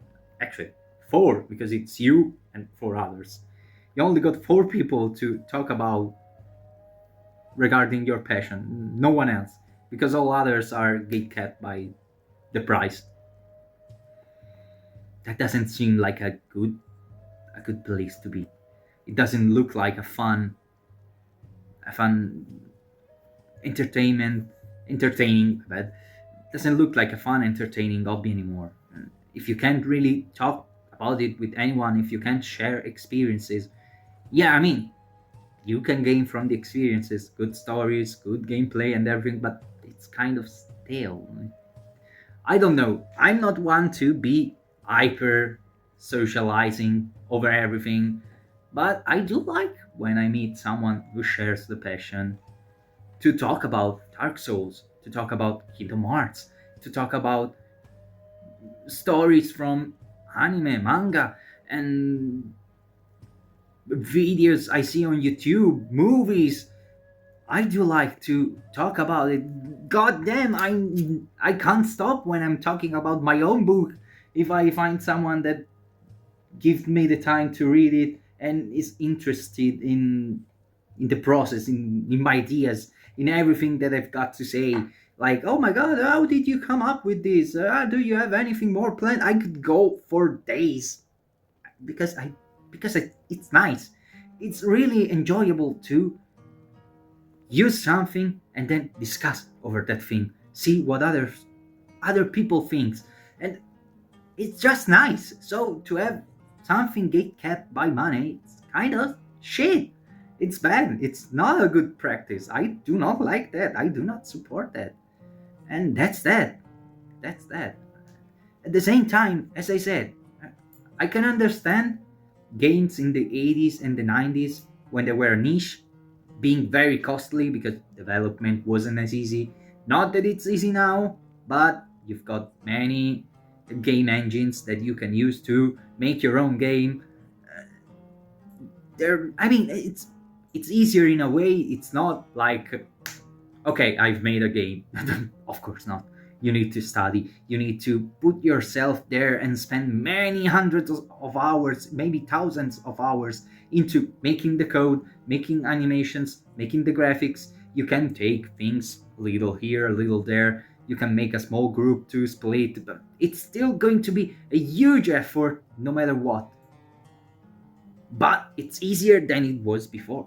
That's undeniable. And how is it that at the point where we are now, with things being somewhat easier, people are trying to make things cost as much as they did before? And when there are more people paying and buying, that's the insane part. Sure, costs are bloated, but that's the point. They are bloated. They are not simply higher, because they are in many areas, but there's a lot of easier things to do, so they kind of balance out. But then they are bloated because you need Keanu Reeves, Scarlett Johansson, many more names in your games. Final Fantasy got so big they tried to make a movie, but while making that movie they tried to make a virtual AI actor, and they were going, oh, see, the main character of our movie, she's going to be an actress, and she doesn't cost anything. You just need to pay for the software, and then she's going to star in your movie. It's going to be taking away costs from even movies, because how actors so expensive. And now we're doing the exact opposite. We really are in the opposite world. God, no, that makes no sense. And that's the point. More people are buying, and they're finding excuses to make things cost more, because you need Keanu Reeves and any other actor to really star in your game. It's not just a license, or no. You call them, you record them, the voice, the motion capture, their image, everything. They're in the game, and it costs so much. And then the game capture, and every game needs to be photorealistic. And why? Just why? I want to know why. It makes no fluffing sense. Enough about the prices. I'm already mad enough. Or rather, there's another price part that we need to discuss. But this is going to be a little shorter and easier. Things are going to go decreasing now, because this was the giant elephant in the room. The others are elephants. Not as big though. So, second bullet point. Paid game updates. That's also a yikes. Not so much because, I mean, take Kirby, take Jamboree. They are giving you something new, so of course you need to pay for that. That's fine. They coded new things, they developed new things, they produced new things. It's fair to pay for those. An addition is fair to be paid. Now, we could say they are overpriced, as we used to 10, 15 years ago when DLCs began coming out, and they were freaking expensive, fluffing expensive. We could go about that and say maybe things are a little too expensive when they're adding things onto an already full package game. But the concept is not wrong. You get something new, you pay for something new. The issue here, one of the games that makes me the most worried about all of these, is Pokemon, especially because under the paid upgrade pack, the only thing that changes is FPS. It's going to run smoother. That should be the bare minimum with better hardware. It shouldn't come with an upgrade you need to pay for. Is Nintendo seriously locking better upgrades, better hardware from running older things better? That's insane. It's like you get Monster Hunter World, which I play on my 1060 or 1070 at 30 FPS. You buy a 4050 or whatever. I'm not into GPUs. You can, what's the newest one? 5070, I think. The latest Nvidia GPU. About, let's say 4050. You buy that GPU, which is a huge upgrade many years in advance, and you still play the game at 30 FPS. No, something doesn't compute. Something went wrong. And that's what scares me. And Zelda, Breath of the Wild, and Zelda, Tears of the Kingdom. Tears of the Kingdom, I can sort of understand to an extent. Running better. Because, some areas, from what I heard, lagged.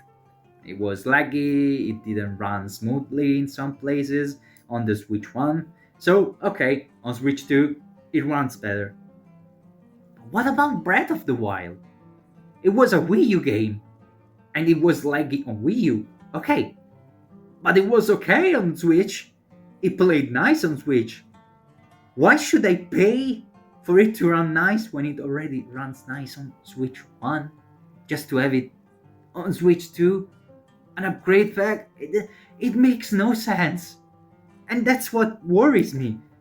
If you pay to have better FPS, which should come as the bare minimum because it's better hardware. Does that mean the games that get a free upgrade, you don't need to pay anything? You just take your disc and you plug it in the new console, no payment. Does it mean it plays exactly the same as which one? Does it mean because it's an emulator, you're not going to get any difference? Then why would I get a Switch 2 and play Switch 1 games on that? Why would I give back my Switch 1 for a Switch 2? I'm just going to, if all that I'm interested in is playing the old games on the new hardware, but it plays like on the old hardware, I'm going to keep the old hardware and play on the old hardware at the same performances, because that's what seems like the case. Because they decided not to include hardware but an emulator that plays older games, it seems like you're just getting the same experience as the old hardware. At that point, it makes no sense. I'm just going to, keep my Switch 1. I don't have it, but in the example, I'm keeping the Switch 1. I'm not getting the second for the old games because it's exactly the same performance. It's insane. You need to pay for better hardware to better play older games. It's out of this world, not even the world, the universe. It's no, just no. And as I said before, I'm not a fan of the old DLCs paid and only on the new console, like with Kirby. I was already mad at Sony for doing that with Horizon Forbidden West and Final Fantasy VII Remake, which is shit move. Very bad. I'm not going to support those games anymore. I mean, I will surely buy FF7 Rebirth, the new one, but only when it goes down under 30 euros or even less. And that's when I will have a better computer. I cannot play the game on mine, even if I wanted to. So, no, they're not getting money until I can actually play it. It would be insane. So yeah, this is already another thing that I had to mention, the paid game upgrades, because they are gatekeeping. It seems so. Supposedly. It's not certain. Allegedly. They're gatekeeping the upgrades. To run better on better hardware, you need to actually pay to unlock the better performances, which is insane. Now, next point, the retrocompatibility. Why do we need to talk about that? Because it's partial, it's not complete. However,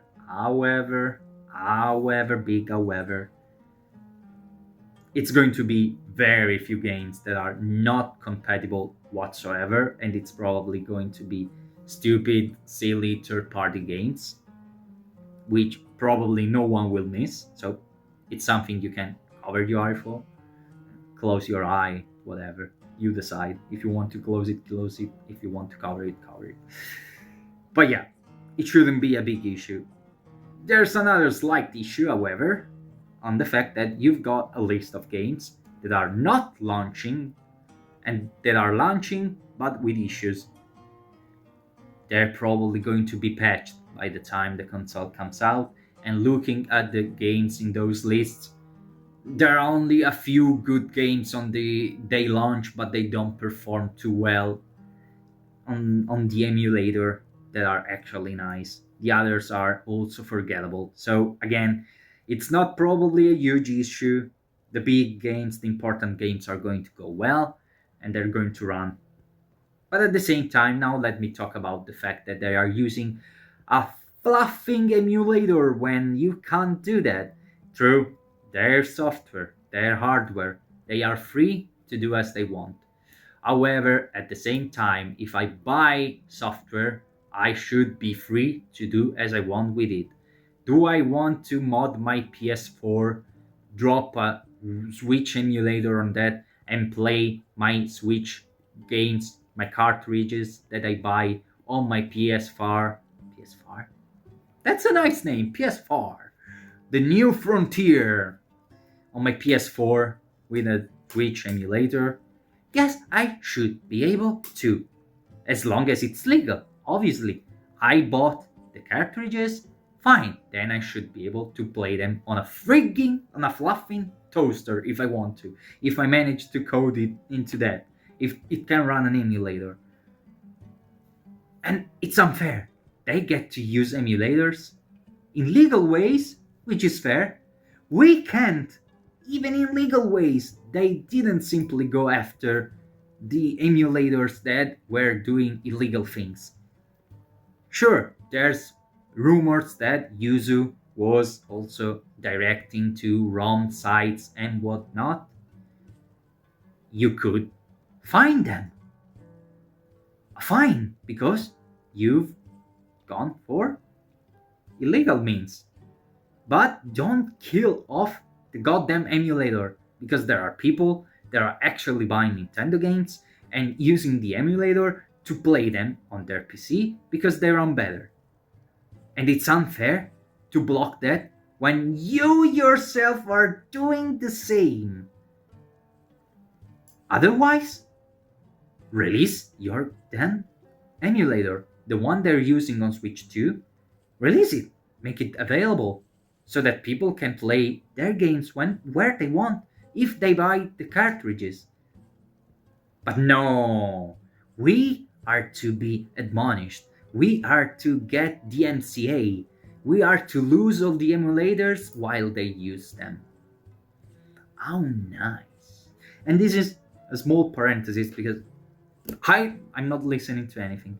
I do agree that piracy can't be allowed to roam free, even if companies do deserve some punishment lately for the prices for how they are offending many times their consumers. I mean, Disney executives saying that Star Wars fans are terrible. They're not saying that out loud, but they are indirectly saying that. Some people are actually directly saying that. Game producers saying, I hate gamers. Why are you producing games then?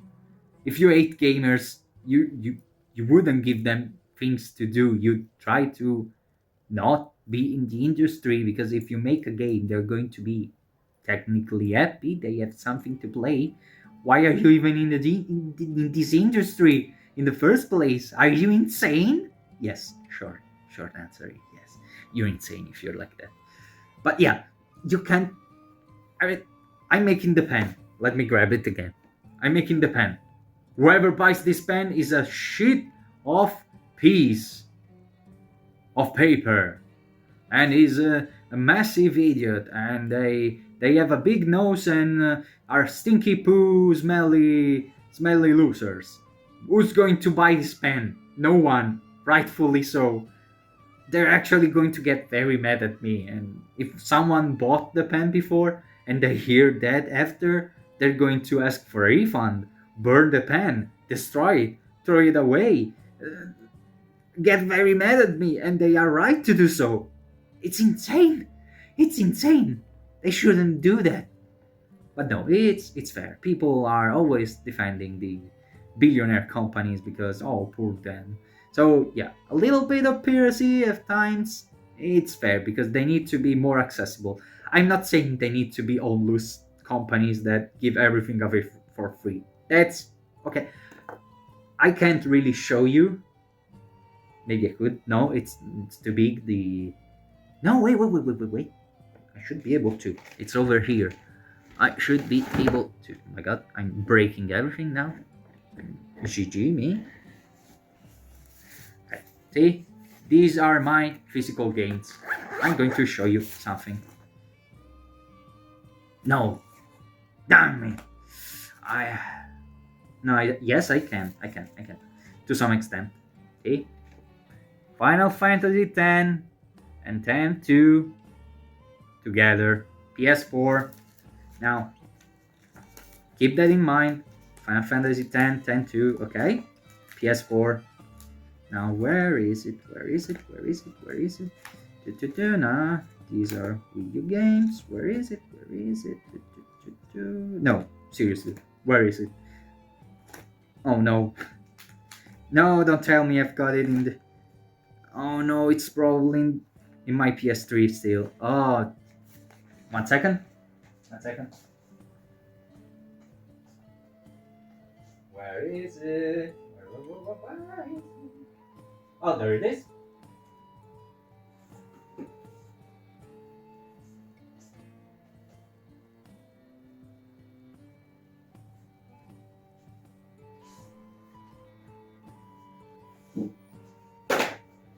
Okay, you're yeah. Actually, fuck it. Now, PS3, Final Fantasy X, X2, Remaster HD, the limited edition with the very nice. Is it inside? No, it's not inside. But there's the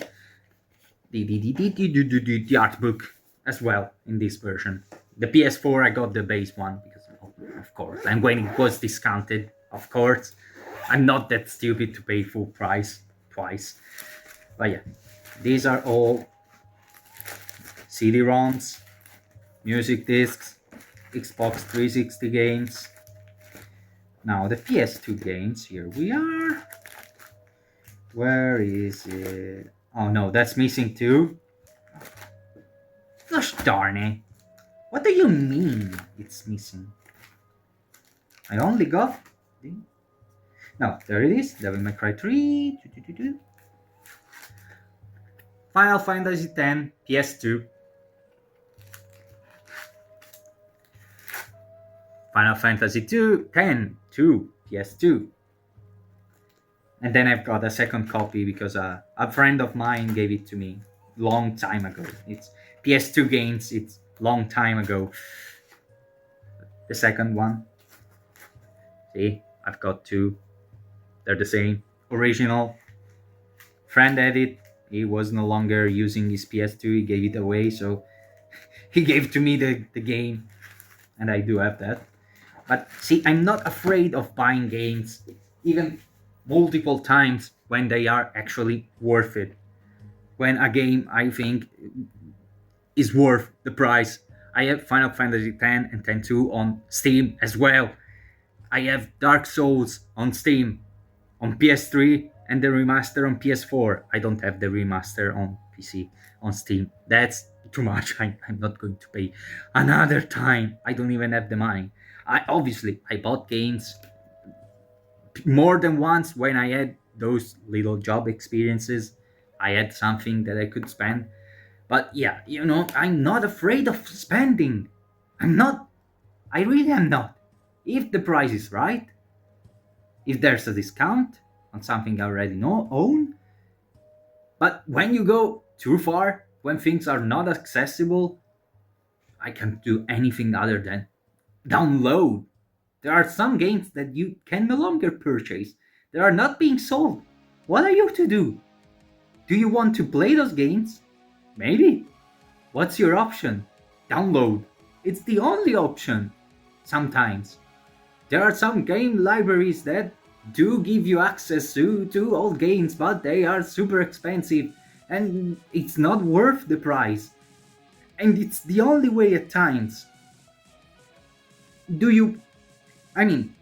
we get Klonoa, one of my most loved games. Klonoa 1 and Klonoa 2 in the HD remaster, remake, call it what you want. The Reverie series game that came out, what was it, last year? A year and a half ago? Anyways, it's recent. I own somewhere, my sister has the PS1 version. Who knows where? I'm crying inside. But yeah, I do have Klonoa 1 for PS1. If I want to play that, and let's say the disc is still in my possession, I know where it is, but it does not work, what am I to do? The PS3 offered a version that has a weird audio glitch. If I want to buy the PS1 version and be true to the experience, it costs $500 on eBay. A used copy. It's insane. And Namco, now Bandai Namco, Bamco, is not selling the original anymore. Yes, again, PS3, but PS3 is down. You can't really access and buy on the store anymore. You can download things off of it, but you can't really buy new things from it. So, what are you to do? The Klonoa games that were on Wii U, because they were Game Advance games, the portable ones. Wii U is down. You can no longer purchase. How are you to get those games? There's no way. Or is it? Piracy, again. Because oftentimes they don't give you a way to do that. Yes, there are legal means. You can buy a used copy. But sometimes it's so unaffordable that it's impossible. And it would go lost to time if you didn't download the ROM. It's insane. The issue with piracy, as Gabe said, is not the price. It can be when it goes to ruin accessibility. If something is accessible with ease without having to go through infinite loops, it's going to not be as pirated. Yes, people who don't want to pay for something exist, but they are a small percentage.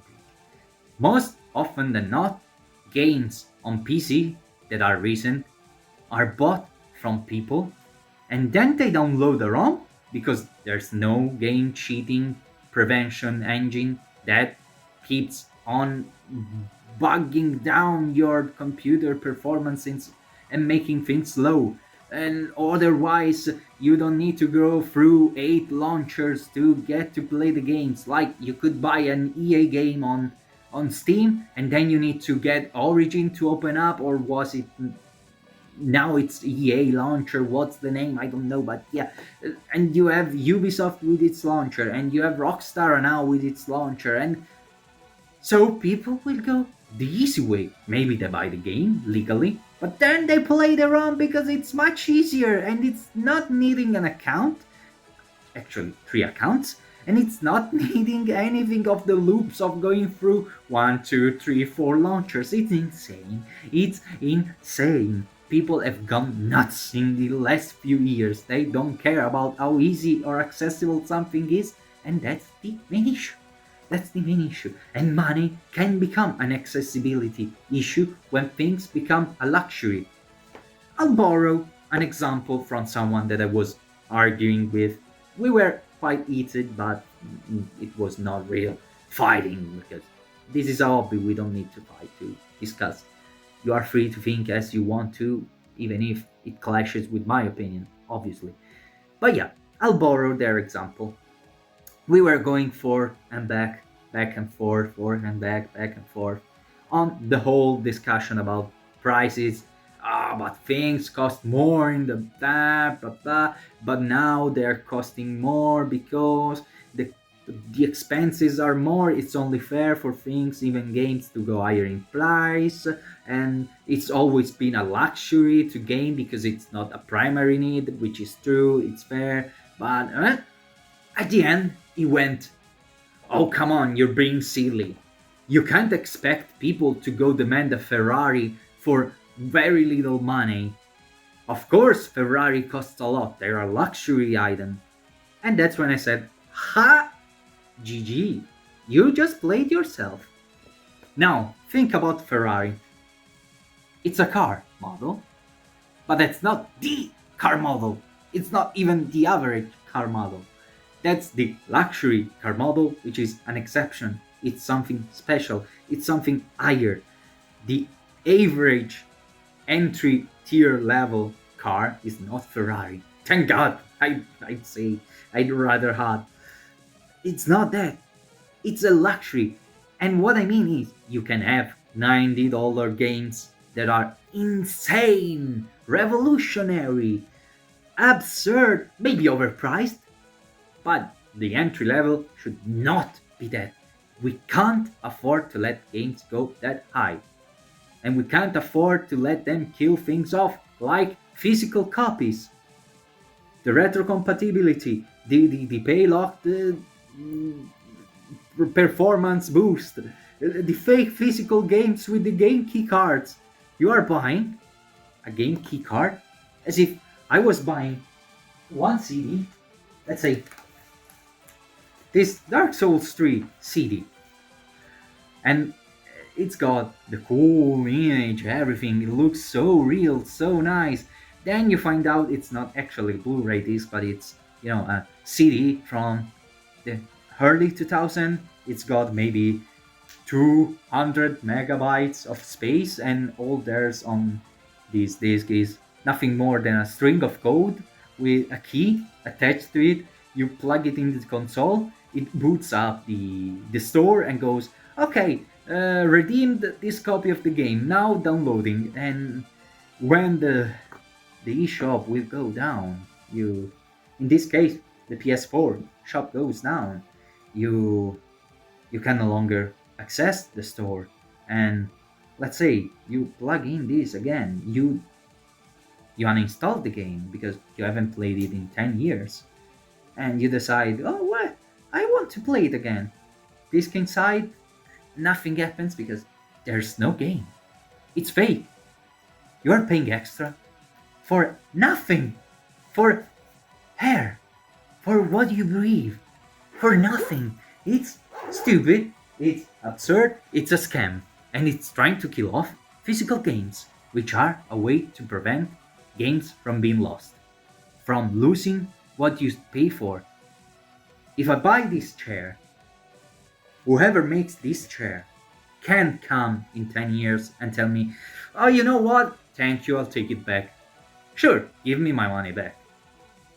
They can't just come, take the chair back, and keep the money. It's insane. We don't deserve this. We can't afford to let them ruin all of this. Digital games are already an issue because it's code. How can you really say you own code and everything, yada yada yada? That's why I've always preferred physical games.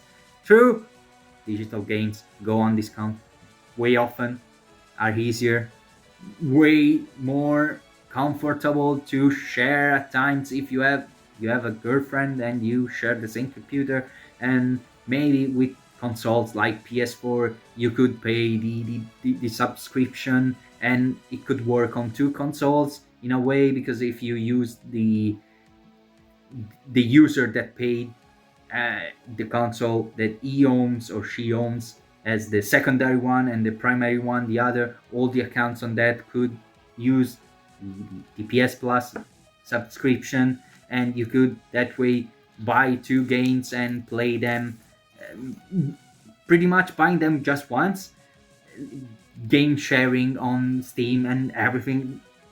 There are ways in which digital is convenient, because you can take that CD-ROM, that Blu-ray disc, split it in two, half in a console, half in other, and oh, you can play the game twice at once. No, that you can do with physical games. But in 20, 30, 40 years, version 1.0, I can still play that. Even if I don't have all the updates, all the bug fixes, all the patches, I can at least play the game in a way. It's not going to be lost to time. With digital, bye-bye. Either you keep it downloaded forever, or it's bye-bye. So no, we can't afford to allow them to make fake physical games. It was stupid when Sony was trying to do that. It was stupid when third-party companies were trying to do that with limited edition games. It's even more stupid now, because people are going, oh, you know what, it's only for a few games, I could do that. And the issue is that it's for the bigger games. You get a console in 2025 with not even 300 gigabytes of space, and the games that can go up to 100 gigabytes, because Cyberpunk is going to be 50 or 60 or 70 at the very least gigabytes, and you need to download all of that because that's going to be a game key, what's the name, game key card game. No, are you insane? You can download 2 games and then that's it? You need to buy an expansion for the memory card already? No, thank you. That's just wrong. That's also just wrong. Now, next bullet point. The goddamn tutorial. Looks so boring, so annoying. No, not annoying, boring, and uninspired. That's the word I was looking for. Eh, You mean you see with Astrobot, Astrobot, Astro's Playroom, the first one, the one that came installed on the PS5, you do get some mini games that are actually involving using things to teach you without actually being a manual about, okay, page one, this is about the magnets. The magnets work like this because now try to pull, okay, sure thing. That's boring. That's very boring to have a textbook version of a manual to teach you things. There are a couple of mini games, but they're very bare bones, very basic. And they have you pay for the tutorial. It's not free with the console.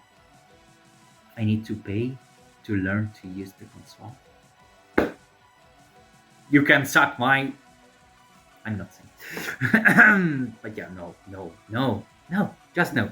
No, please. Nobody buy that. Nobody. Not even to make a test. Not even to see what's inside there, please. Unless they give you one copy for free because you're a streamer or something. Do not buy that. Speaking of that, now next point, because yeah, that's closed. Nothing else to say about it. Console price difference and region lock. We went back so many years with the game chat because that functionality is so bare bones. It's under a payment, and we went back with with the whole, oh my god, with the whole region lock.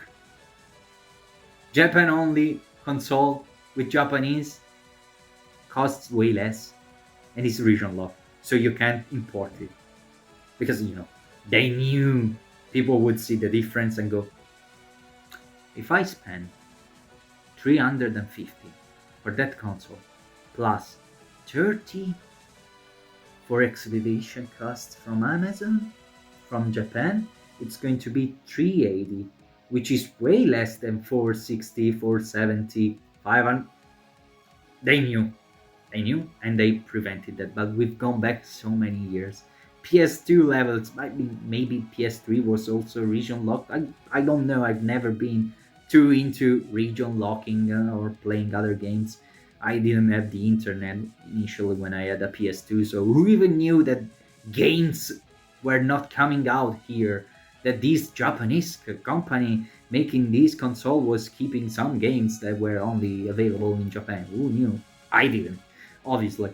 So I've never delved too deep into region lock. I know what it means, what it entails, but yeah, it's insane that we're getting global launch dates where everything comes out in the entire world, different languages, different game versions, because to some extent they are slightly different.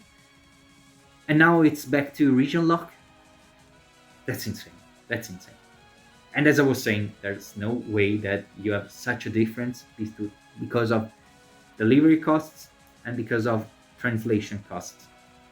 It's not possible that, I mean, normally, usually, you get product A in language X, product B the same in language Y. Okay? They are the same, different languages. Language X comes out in country X. Language Y in country Y. Makes sense. And the payment is relatable, but to an extent of, if I bought the original version and I imported it, it would cost me X.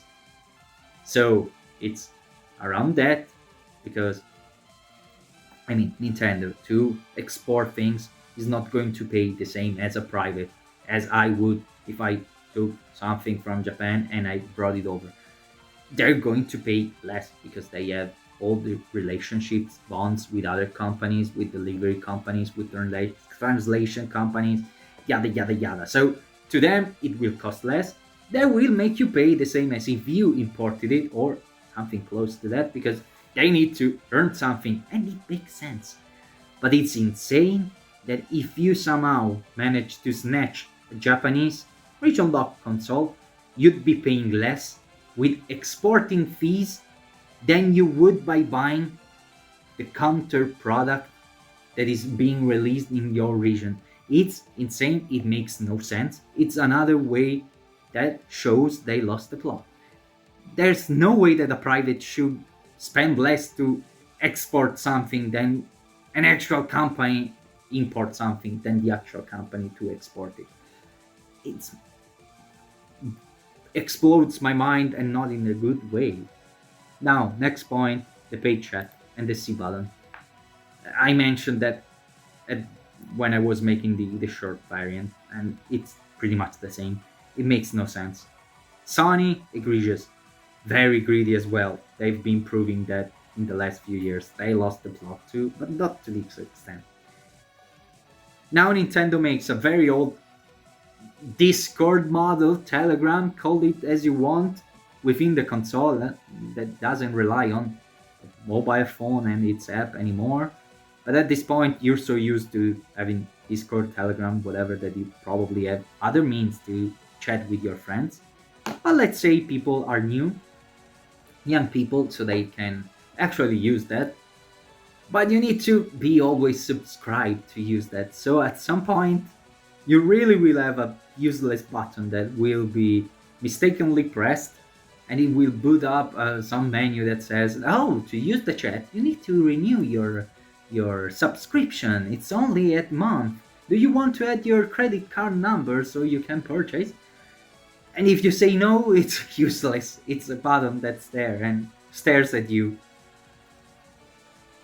I mean, how could you even think something so dystopian?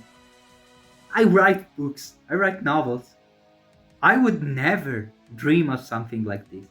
Not even in my fantasy stories could I ever imagine something so insane and so dumb. And yet here we are. That's the world we live in. That's the world we live in. But that's not all. There's another more glaring issue. Now let's take Jamboree as an example. Mario Party Jamboree with Jamboree TV. That's an extra upgrade. That's a DLC. So you don't have the camera, you don't have the chat functions. You just get the base game and you're fine. Now let's say a WarioWare game comes out. $80, not 90. 80 euros for the physical, not the 90 euros version. There's less expensive type of games like Donkey Kong. You're paying full price for a game that will use in some mini games the chat and the camera functions, and that means if you don't pay for those, you are overpaying the game, because you are not getting the entire package, even if you are paying for it, because you refuse to shield another $60 for the camera and the cost for the subscription, and you're getting punished for it because you can't really enjoy the entire game. Does that make any sense? It's insane, it's stupid, it's bad, it's terrible, it's greedy, it's all that's wrong with gaming nowadays.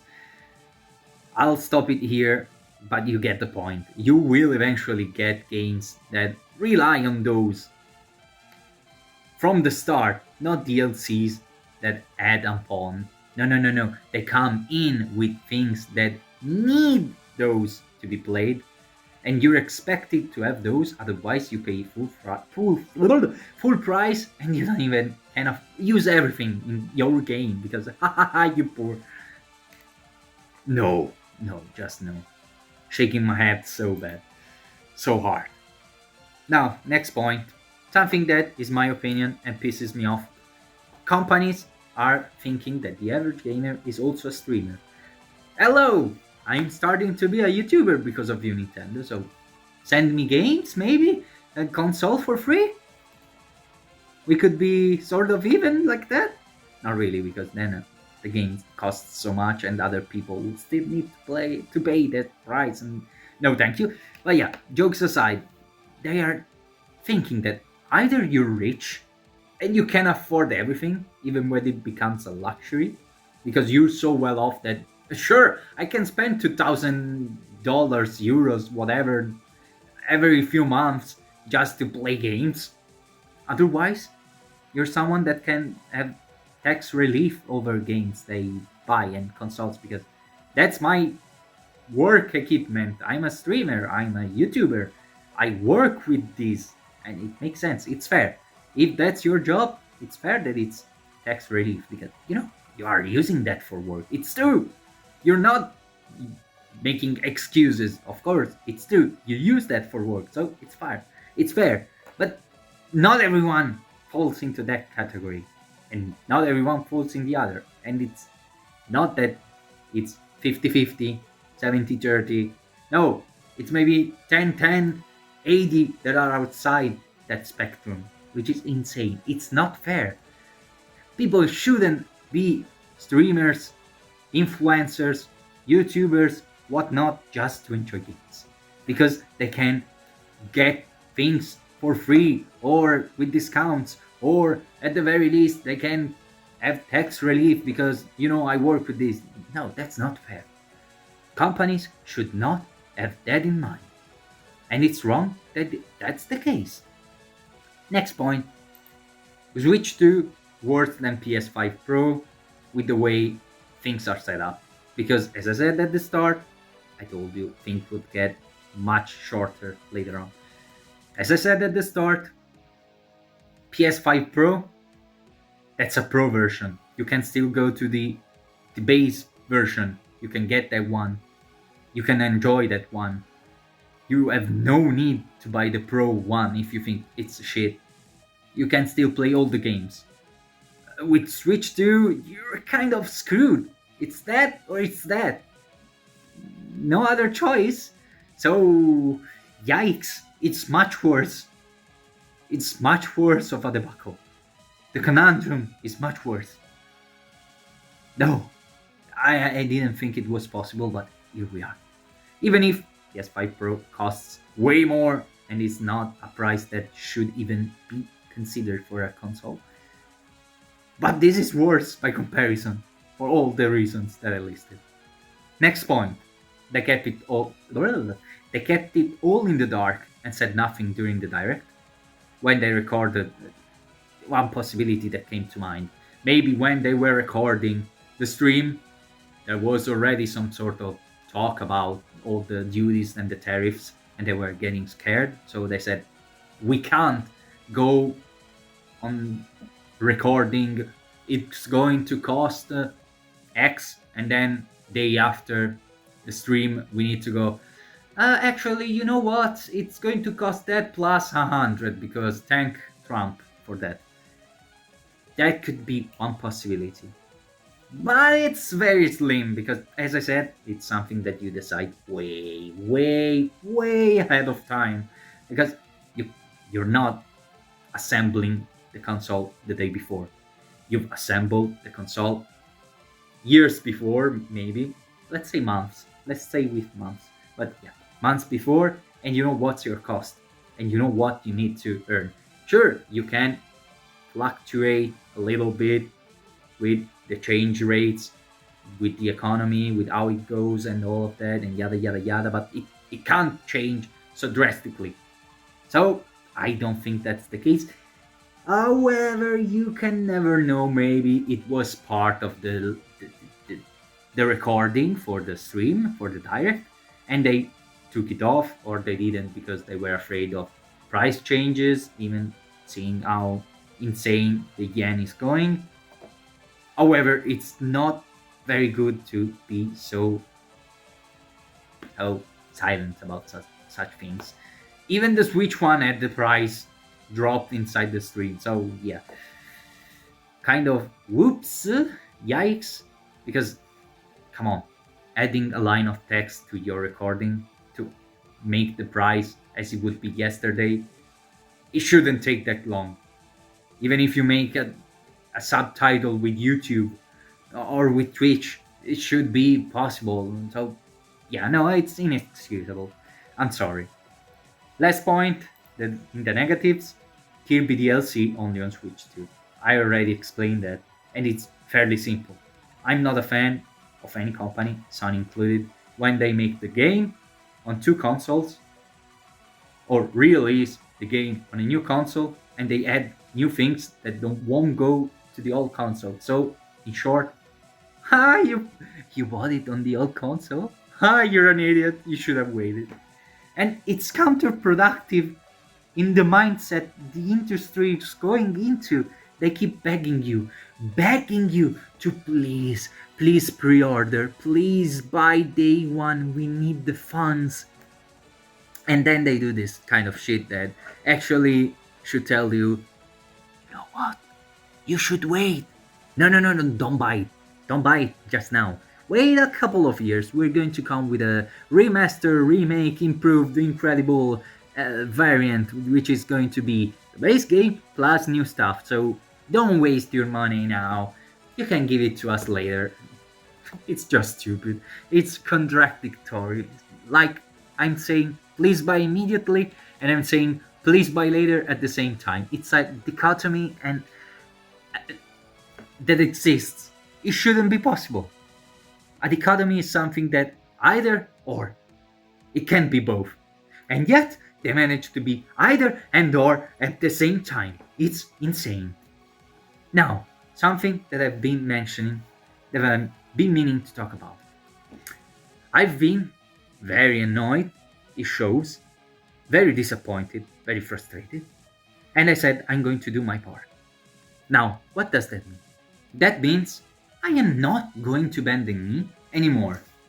I bought the last and probably only game at $60, 60 euros, on day one, pre-order, Horizon Forbidden West. And that was already a trap. That already trapped me because, I bought the game, then they announced the DLC only on PS5 because it came out on both consoles. So, fluff you, Sony. Fluff you, team behind Killzone and Horizon, whose name is eluding my mind right now. I knew it. Gorilla Games? Am I saying it right? Was it Gorilla Games? Anyways, yeah. Come on. You scammed me. You scammed me. If I knew, I wouldn't have bought it. I'd have seen the story online and bye-bye. Thank you very much for the first game. I'll eventually, one day in the future, get the whole package on PC or PS5 if I ever get it. But at this point, I'm not interested in it anymore. PC is enough. Thank you. But yeah, that already in on itself turned me off. But it's whatever. Happened once. If you buy a $60 game once in a while, you can save up. You can. Now at this point, they went to $70 games, and I was already, nope, they're not getting me. I am not paying that price. I'll be waiting for discounts. I'm already used to buying games 1, 2, 3, 4, 5 years later. I'll just wait. I will just wait. I'm fine with waiting. I don't need it right now. I don't need it day one. They can miss me with the shit of paper. And now we went even higher. And because Nintendo went that high with those production costs, other companies will probably go even higher. No. Bye-bye gaming. At least AAA gaming, quadruple A gaming, however they want to call it. Bye-bye. Miss me. I'm not going to buy. I'm stopping. And I'm making this video.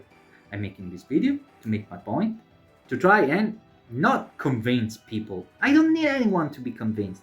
I just need them to stop and think and see if they also agree. By themselves, not because I'm saying so. I don't want people to quote me or copy my mind, emulate me just because, oh wow, this YouTuber's cool. I like him. I want to be like him. There's no need.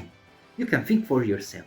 If you see the value, if you have the money, and your opinion is, I don't care, I want to buy a Switch 2 and a €90 Mario Kart board game, go ahead and do that. I feel it's unfair over people that can't afford that, but you have to do you. You have to do you. You don't have to do me. I don't have to do you. That must be clear. And me, I'm going to do me. I'm going to do I. as I'm saying, I'm not going to buy games anymore like that. I'm going to wait for discounts, like on Steam. I'm going to stick to cheaper ways to play my all reliable computer that's starting to struggle. And I'm really, really afraid of when it dies because I don't have the money to upgrade. So I'm fucked. I'm fluffed. I'm very fluffed. And it could die tomorrow. Sometimes it makes some GPU issues, some CPU issues. I was browsing the internet the other day and it wasn't downloading files and it wasn't shutting down or restarting. I had to hold the power button until it shut down and then started again. So, it worries me a lot. I can't stream anymore. I tried Lies of P. I need to play Lies of P at 25 FPS if I want to stream it without constant lag and without the game looking like shit of paper on stream, because it wouldn't really go the stream. It would keep spiking and going as if I was playing at 2 FPS while the game was running smooth for me. Although it also had even a few lag spikes at times for me playing. So I can't do that anymore when I could before. So the computer is obviously not doing well. So I'm afraid. But I don't care. I'm not going to get a Switch 2. I'm not going to get a PS5. I'm not. I don't want to. I don't want to feed that kind of industry. Even because so many games are so successful. They sell so many copies. They get lavished in compliments, in praise, and the company making and the developer is getting shut down, and the publisher continues to sell that and gain money when the developer no longer does because it doesn't exist anymore. No, I'm not going to feed that mentality. I'm not going to feed that kind of world. I don't care. That's not the world I want to live in. I don't like it. So I'm doing me. I'm doing myself. And you do you. If you want that to be the case, you can go right ahead. I'm sorry because it doesn't feel nice to me. It doesn't feel fair, but you do you. I'm not trying to change any of you. I'm not trying to change anyone. But I'm trying to push things for the better, at least by doing something myself. So I'm going to support indie gamers, indie developers, indie gamers. What's an indie gamer? Now that's a question for the future. Jokes aside, yeah, I'm going to invest in indie developers because they deserve the money. Toby Fox, Undertale, highly praised game, insane success, is making Deltarune. Chapter 1 and 2 were free to play, and now he's making 3 and 4, and he's going to sell them for $25. But that's not all. He's going to go until chapter 7. The end is going to be chapter 7. And he said chapters 5, 6, and 7 are going to be included in the $25. He could have gone $5 per single damn chapter. He could have asked $10 per chapter. He could have asked $45 for the entire thing. No one would have bet an eye. They would have gone, yes, please, because you deserve this, because your games are very nice. They look rudimentary, because the art direction is very lovely. The graphics are pixel art, so they're very basics. And there's nothing wrong with that. I actually like that kind of graphics. They are very good, much better than photorealism. To me, because I'm an old gamer, because I've been playing since PS1. I've seen some of the N64 as well, so I'm used to those kind of graphics. I don't mind them, as long as the game is fun. Yeah, sure, thank you. Especially if I can pay less for the game, because you also pay less to produce it. It's a win-win situation, so fine by me. But yeah, no, it went with $25. And you have Mario Kart World. Insane game. Let's not forget that. Very great game. deserves all the praise in the world from what we've seen. But $90 for that, all of Deltarune, 25. Yeah, I'm going to support Toby Fox. I'm going to support indie developers, and I'm going to buy on discounts. Yes, I will buy $80 game. Yes, I'll probably buy GTA 6 when on holiday 2029 it goes on for $15 with a 95% discount. Yes, I'll go to buy it then. I'm not going to pay more than $30 anymore. Yes, there could be the exception to the rule. Maybe 40, though I'm not going over that. Say, Night Rain coming out this summer. Oh, no, it's May, maybe. Yeah, it's in May. Yes, May, because they say it's a few days before Switch drops. So, Switch 2 drops. So, yeah. I'm probably going to buy that day one because Night Rain is. Yeah, I want that. That's a game I want. And it's an affordable price still. It should be 40, right? If it's more than 40, I'm going to wait. I don't care. If it's 40, yes, I can afford 40 once in a while. Every Crimson Moon. Every Blue Moon. Otherwise, no thanks. I want the Lies of P DLC because Lies of P is better than Elden Ring. I said it. Okay, Elden Ring base game I enjoyed. I like it less than Dark Souls because I don't feel that need to play the game. Dark Souls, once in a while I need to boot up the game, make a new character, play as much as I want, maybe 8 hours in a row, get as close to the ending as I can, and enjoy the game again, like that. Enjoy the game once more. Dark Souls 3, even that I get the urge to replay a game and redo all I've done. Elden Ring though, no, I finished the game once. I started the game twice more, then a third time to do a challenge run. But I've never finished again. I went to maybe 1/3 of the game and stopped. I played the DLC and I hated that. I hated the DLC way too hard, in my opinion. And I'm not saying that to me it's bad because it's not balanced. But to others, if it's balanced, more power to you. Fine for you. But one thing is clear, that's not the kind of Souls like for me. Too speedy, too flashy. Oh, apologies. A little hiccup. It's too flashy, it's too speedy, it's too spongy with the enemies having too many HP at this point, and I didn't like it. I'm sorry. I much prefer Lies of P, the direction Lies of P is going into. That's more fun to me right now. So I'm really looking forward to the Lies of P DLC. That's probably also going to be 40, I feel. From what they've shown, it looks like it could be $40. I didn't check if there's a price up already. But yeah, that's another thing. But it's either Night Rain or Lies of P. One of the two has to wait. I'm not going to make any exceptions other than one every blue moon, as I said. And even because I don't have money to spend on games. So, when I can make something and keep a little bit to the side, that's all I can afford for games. So that's also why I need to rely on discounts. But even if tomorrow someone hires me and I start making 4,000 euros a month, I'm not going to spend more than that anymore. Because it's a hobby. I want it to remain a hobby.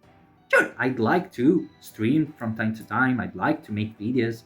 It would be nice, but I don't want it to become a job. And I don't want it to become a priority. My priority over even games is writing. That is what I want to do with more passion than even games. And right now, games are still winning. I'm still giving more passion to games. But yeah, no. Not to say it's wrong to do so, as long as it's healthy, obviously.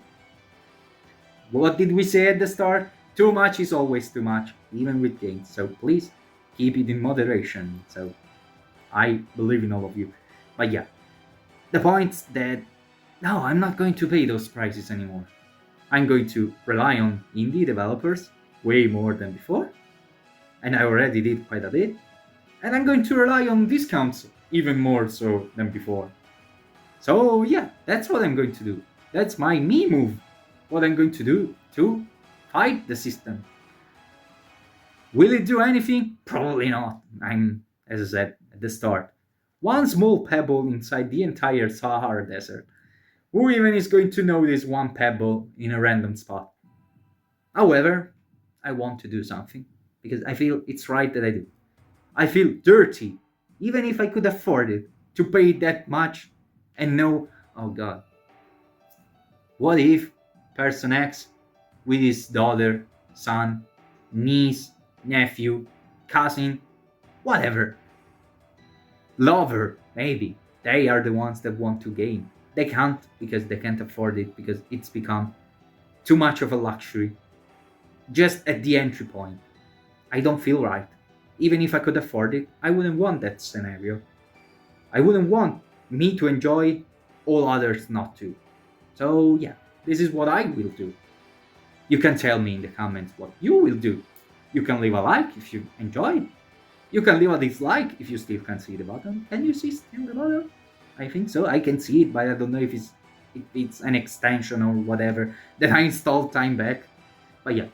And let me know what you think about all of this, because this whole controversy is huge. Is huge. I've seen many people still going, oh, I will buy it anyway, because they can afford it and it's their right to do so. Annoys me a little, but you do you, as I said. But I've also seen many more probably who are against this viciously. Very mad. So please let me know in the comments if you are pro or against these kind of moves that Nintendo's made. Let me know what you think you will do, if you will buy it, if you won't buy it, if you will support this, if you will also make a statement and go, okay, I'm tired, I'm not going to spend more than like I'm doing. Let me know. I hope you enjoyed this. I hope my pronunciation wasn't too bad. I'm sorry if this is so freaking long. I'm sorry that it's unedited with me sometimes getting the wrong pronunciation, saying a wrong word, taking pauses, pausing the video and restarting and everything. But I don't have my microphone because I had to give it to a friend to record something for my book that it's coming out in another channel. This is all I will say. I don't like to advertise my things. I'm an idiot because I'm not selling the book. It's insane. This is the kind of person I am. A huge idiot.